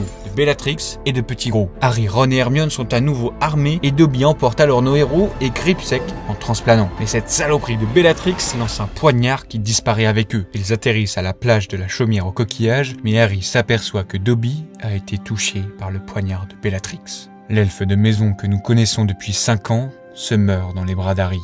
Dobby dit être heureux d'être avec ses amis dans cet endroit magnifique. Il est heureux d'être avec son ami Harry Potter. Il lui creuse une tombe sans utiliser de magie et met Dobby en terre. Mais en temps de guerre, nos héros ont à peine le temps de pleurer Dobby, Voldemort profane la tombe de Dumbledore et récupère sa baguette. La baguette de Suro, la plus puissante du monde. L'une des 3 reliques de la mort. Harry, Ron et Hermione continuent malgré tout leur quête des Horcruxes, mais s'intéressent aussi aux reliques de la mort et décident d'interroger Gripsec. En fait, on le connaissait déjà un peu parce que c'est lui qui avait amené Harry à son coffre-fort avant sa première année à Poudlard avec Hagrid. On apprend que c'est Rogue, qui est maintenant devenu directeur de l'école, qui a placé une réplique très convaincante de l'épée dans le coffre-fort de Bellatrix. Harry demande à Gripsec de l'aider à y rentrer. Elle était trop furieuse envers Hermione pour qu'il n'y ait pas d'Horcrux. Gripsec accepte en échange de l'épée de Gryffondor. Puis c'est au tour d'Ollivander d'être interrogé par Harry. Le célèbre fabricant de baguettes leur explique que les baguettes qu'ils ont désarmées n'appartiennent plus à leurs possesseurs, Bellatrix, Drago et Queudver, mais bien à eux maintenant. Pour mener à bien leur intrusion à Gringotts, Hermione prend l'apparence de Bellatrix Lestrange grâce au polynectar. Décidément, heureusement qu'elle avait préparé du stock avant de partir. Et puis, en plus de ça, elle avait gardé un cheveu de Madame Lestrange. Pratique. Ron, lui, n'a qu'à se faire pousser une barbe et les cheveux par magie, et il passe pour un parfait inconnu. Après bien des épreuves, ils arrivent enfin à la chambre forte de Bellatrix, qui est pleine de trésors. Harry finit par ressentir une part de Voldemort dans la coupe qui appartenait à Helga Poufsouffle. Vous vous rappelez, je vous avais dit que dans les livres on voyait un souvenir de Tom Jedusor où il l'avait volé à une vieille dame en plus du médaillon de Serpentard. Mais alors qu'Harry tente de s'en rapprocher, un sortilège de duplication se lance à chaque contact avec les objets de la pièce. Harry parvient quand même à attraper la coupe du bout de l'épée, mais Gripsec profite de l'occasion pour les abandonner en l'échangeant contre la coupe. Pour ne rien arranger à la situation, il les balance aux autres gobelins et nos héros tombent sur un dragon qui garde la chambre forte. La sécurité débarque et Hermione partage son idée folle aux garçons de s'enfuir à dos du dragon. Ils n'ont pas d'autre choix et finissent par détruire toute la banque de Gringotts. Au moins, ils s'échappent sains et saufs. Mais Harry ressent aussitôt la peur de Voldemort. Ça y est, il a compris qu'ils en ont après les Horcruxes. Et dans une colère noire, il tue tout le personnel de Gringotts. Il a l'air de vouloir surprotéger son serpent Nagini. Mais Harry voit aussi à travers l'esprit de Voldemort qu'il a envie de protéger quelque chose à Poudlard, en lien avec la Dame Grise, le fantôme de la maison Serdaigle. Mais ils pourront pas rentrer comme ça par la grande porte. Maintenant, c'est Rogue le directeur de Poudlard, et il a imposé un régime de terreur et de torture avec ses acolytes de sang pur. Alors nos héros veulent tenter de s'infiltrer depuis Préolard. Ils doivent absolument retourner dans l'école pour détruire les 2 derniers Horcruxes et avoir une chance de battre Voldemort. Sans grande surprise, dès qu'ils arrivent au village, des mange-morts les recherchent activement, mais c'est Abelfort Dumbledore, le frère de l'ancien directeur de Poudlard, qui les sauve. Il les aide à rejoindre l'école depuis un passage secret derrière le tableau de leur défunte sœur, Ariana Dumbledore. Ouais, je suis désolé, mais en résumant toute la saga, je dois faire des choix. Je vous conseille vivement de lire les livres pour apprendre toute la folle histoire des Dumbledore et la jeunesse de notre directeur préféré. C'est Neville qui les rejoint pour les amener tout droit dans la salle sur demande de Poudlard. C'est là que l'armée de Dumbledore se réfugie maintenant depuis plusieurs jours.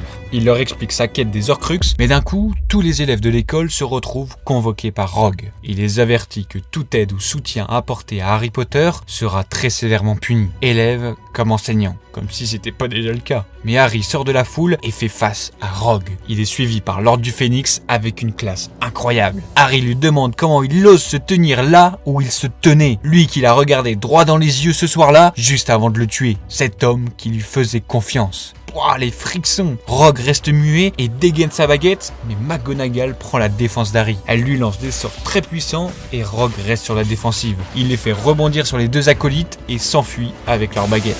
Un semblant de soulagement revient à Poudlard avant que la voix sifflante de Voldemort ne lance un ultimatum.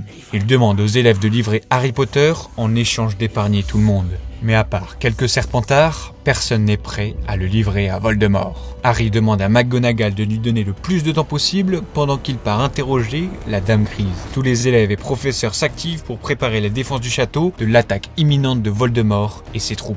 Je vous dis les gars, rechargez votre stock de popcorn et de mouchoirs pour qu'on attaque ensemble la conclusion épique et pleine de révélations de la saga.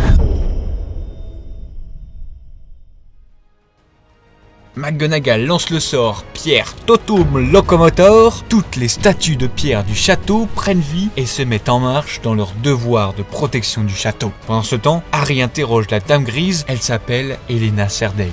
C'est la fille de la fondatrice Rowena Serdaigle. Il soupçonne que l'Horcrux ne soit le diadème de Serdaigle, mais Helena a du mal à donner sa confiance. Voldemort aussi lui avait demandé l'emplacement du diadème quand il était étudiant, et depuis, il l'a transformé en Horcrux.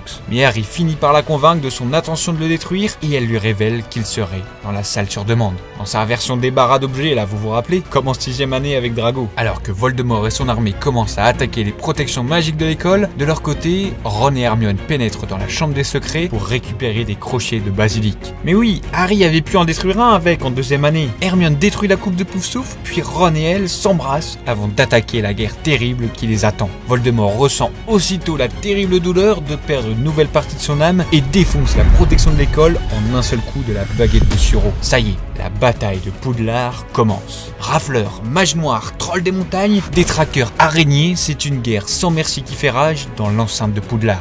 Mais en utilisant sa nouvelle baguette, Voldemort se rend compte qu'elle lui résiste. Alors que le chaos règne à présent dans le château, Harry, Ron et Hermione foncent dans la salle sur demande. Notre héros met enfin la main sur le diadème de Serdaigle, mais Drago Malfoy et ses compères Goyle et Zabini lui barrent la route. Ouais, pour l'anecdote, le frérot qui jouait Crabbe a été arrêté en possession de stup.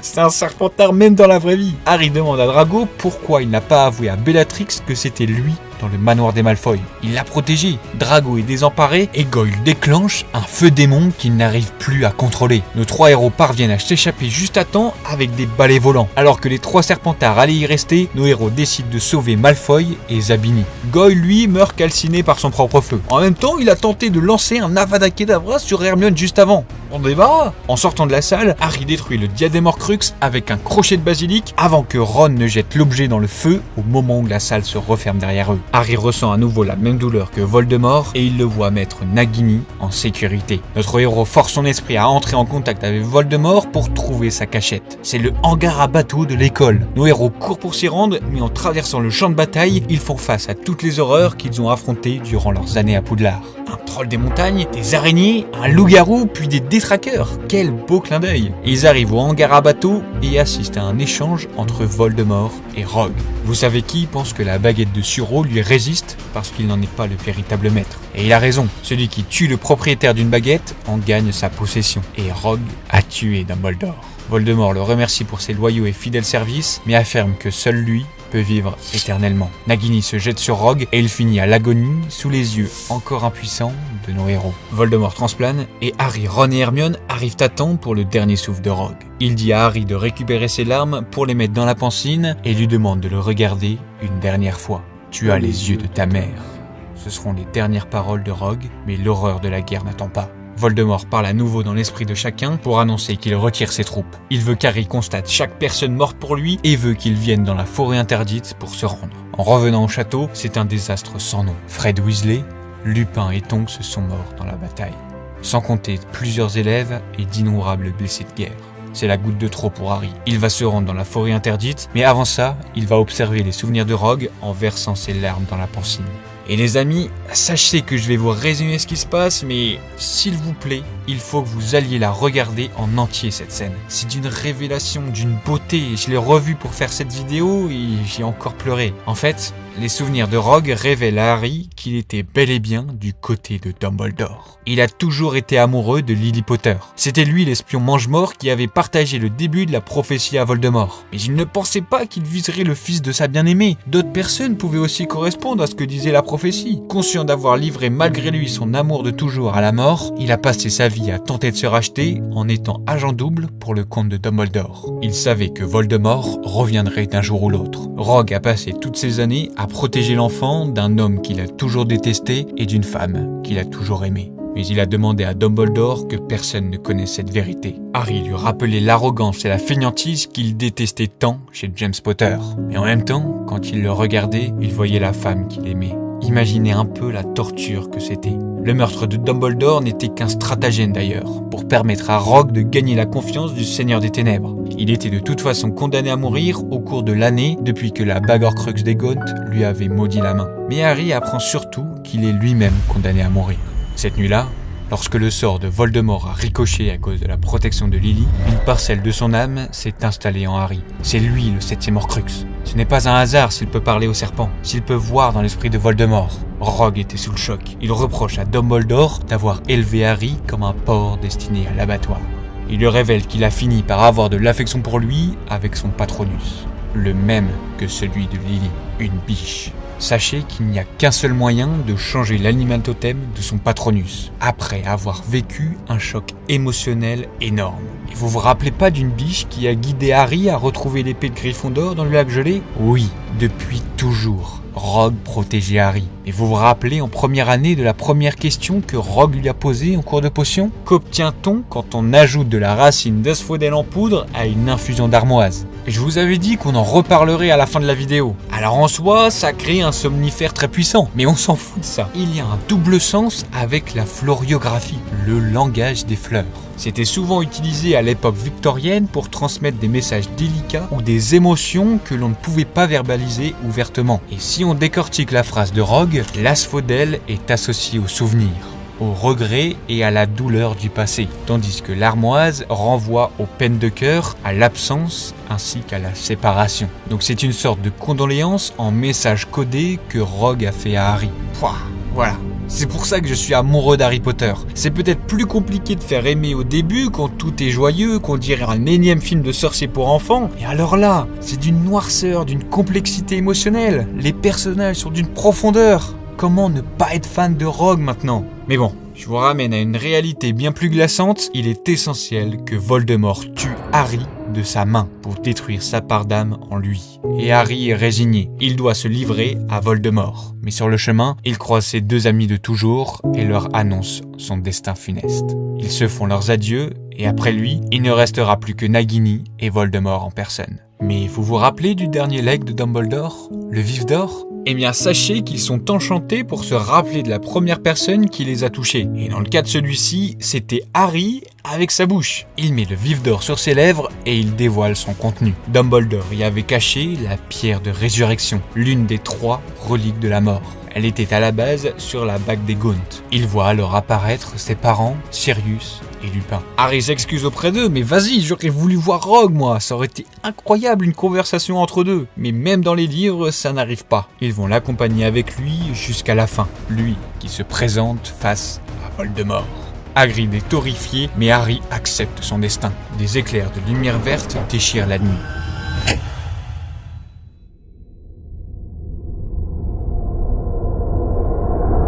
Harry se réveille dans un monde parallèle.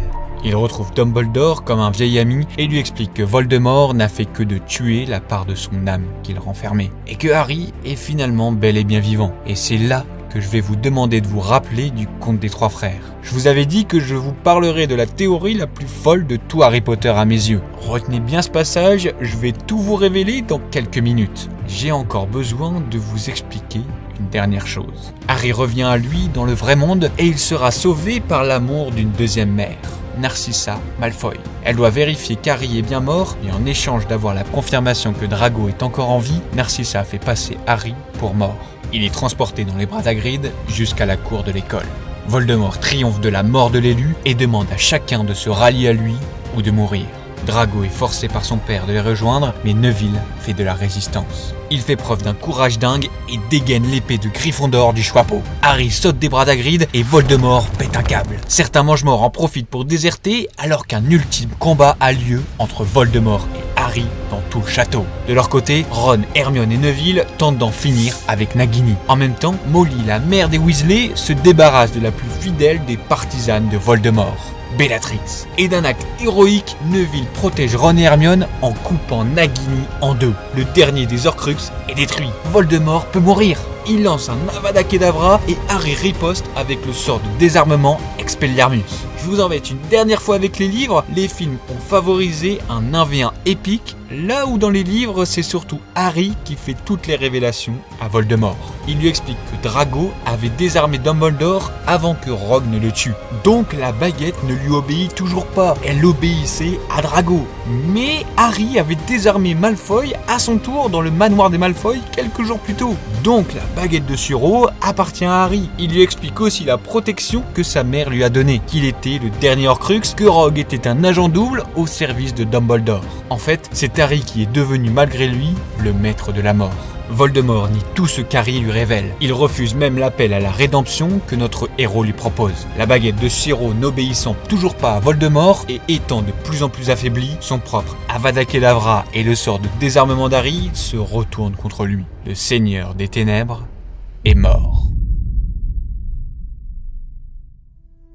Et d'ailleurs, le film lui donne une mort très théâtrale et spectaculaire. Mais c'est contre-productif en réalité, et peut-être un cadeau en soi pour lui. Dans les livres, ils expliquent bien qu'il est un cadavre comme un autre. Ça montre qu'il n'a pas réussi sa quête d'immortalité et qu'il est mort comme n'importe quel homme. Et là, je peux vous parler de la folle théorie d'Harry Potter avec le conte des trois frères. Vous vous rappelez que le premier frère est mort dans une quête de pouvoir avec la baguette de Suro? Ça ne vous rappelle pas Voldemort? Et le deuxième frère qui s'est conduit à la mort par amour de sa défunte bien-aimée, ça ne vous rappelle pas Rogue?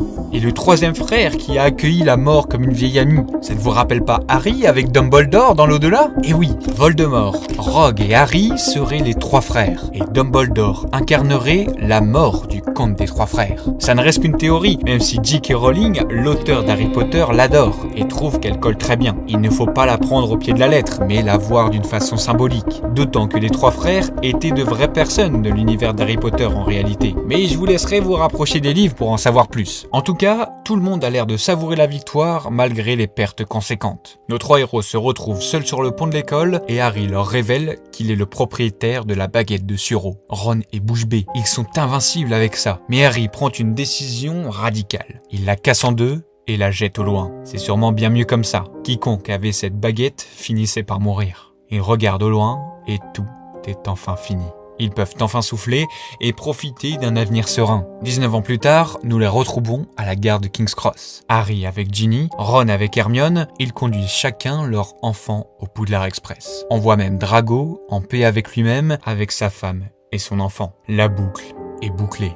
Un énorme merci d'être arrivé jusqu'ici. J'espère que j'ai réussi à vous faire ressentir des émotions de fou et vous faire aimer, découvrir ou redécouvrir l'univers d'Harry Potter. Si vous voulez me remercier, il vous suffit de mettre un like et à me partager votre retour en commentaire. Mille merci et à bientôt pour une prochaine aventure.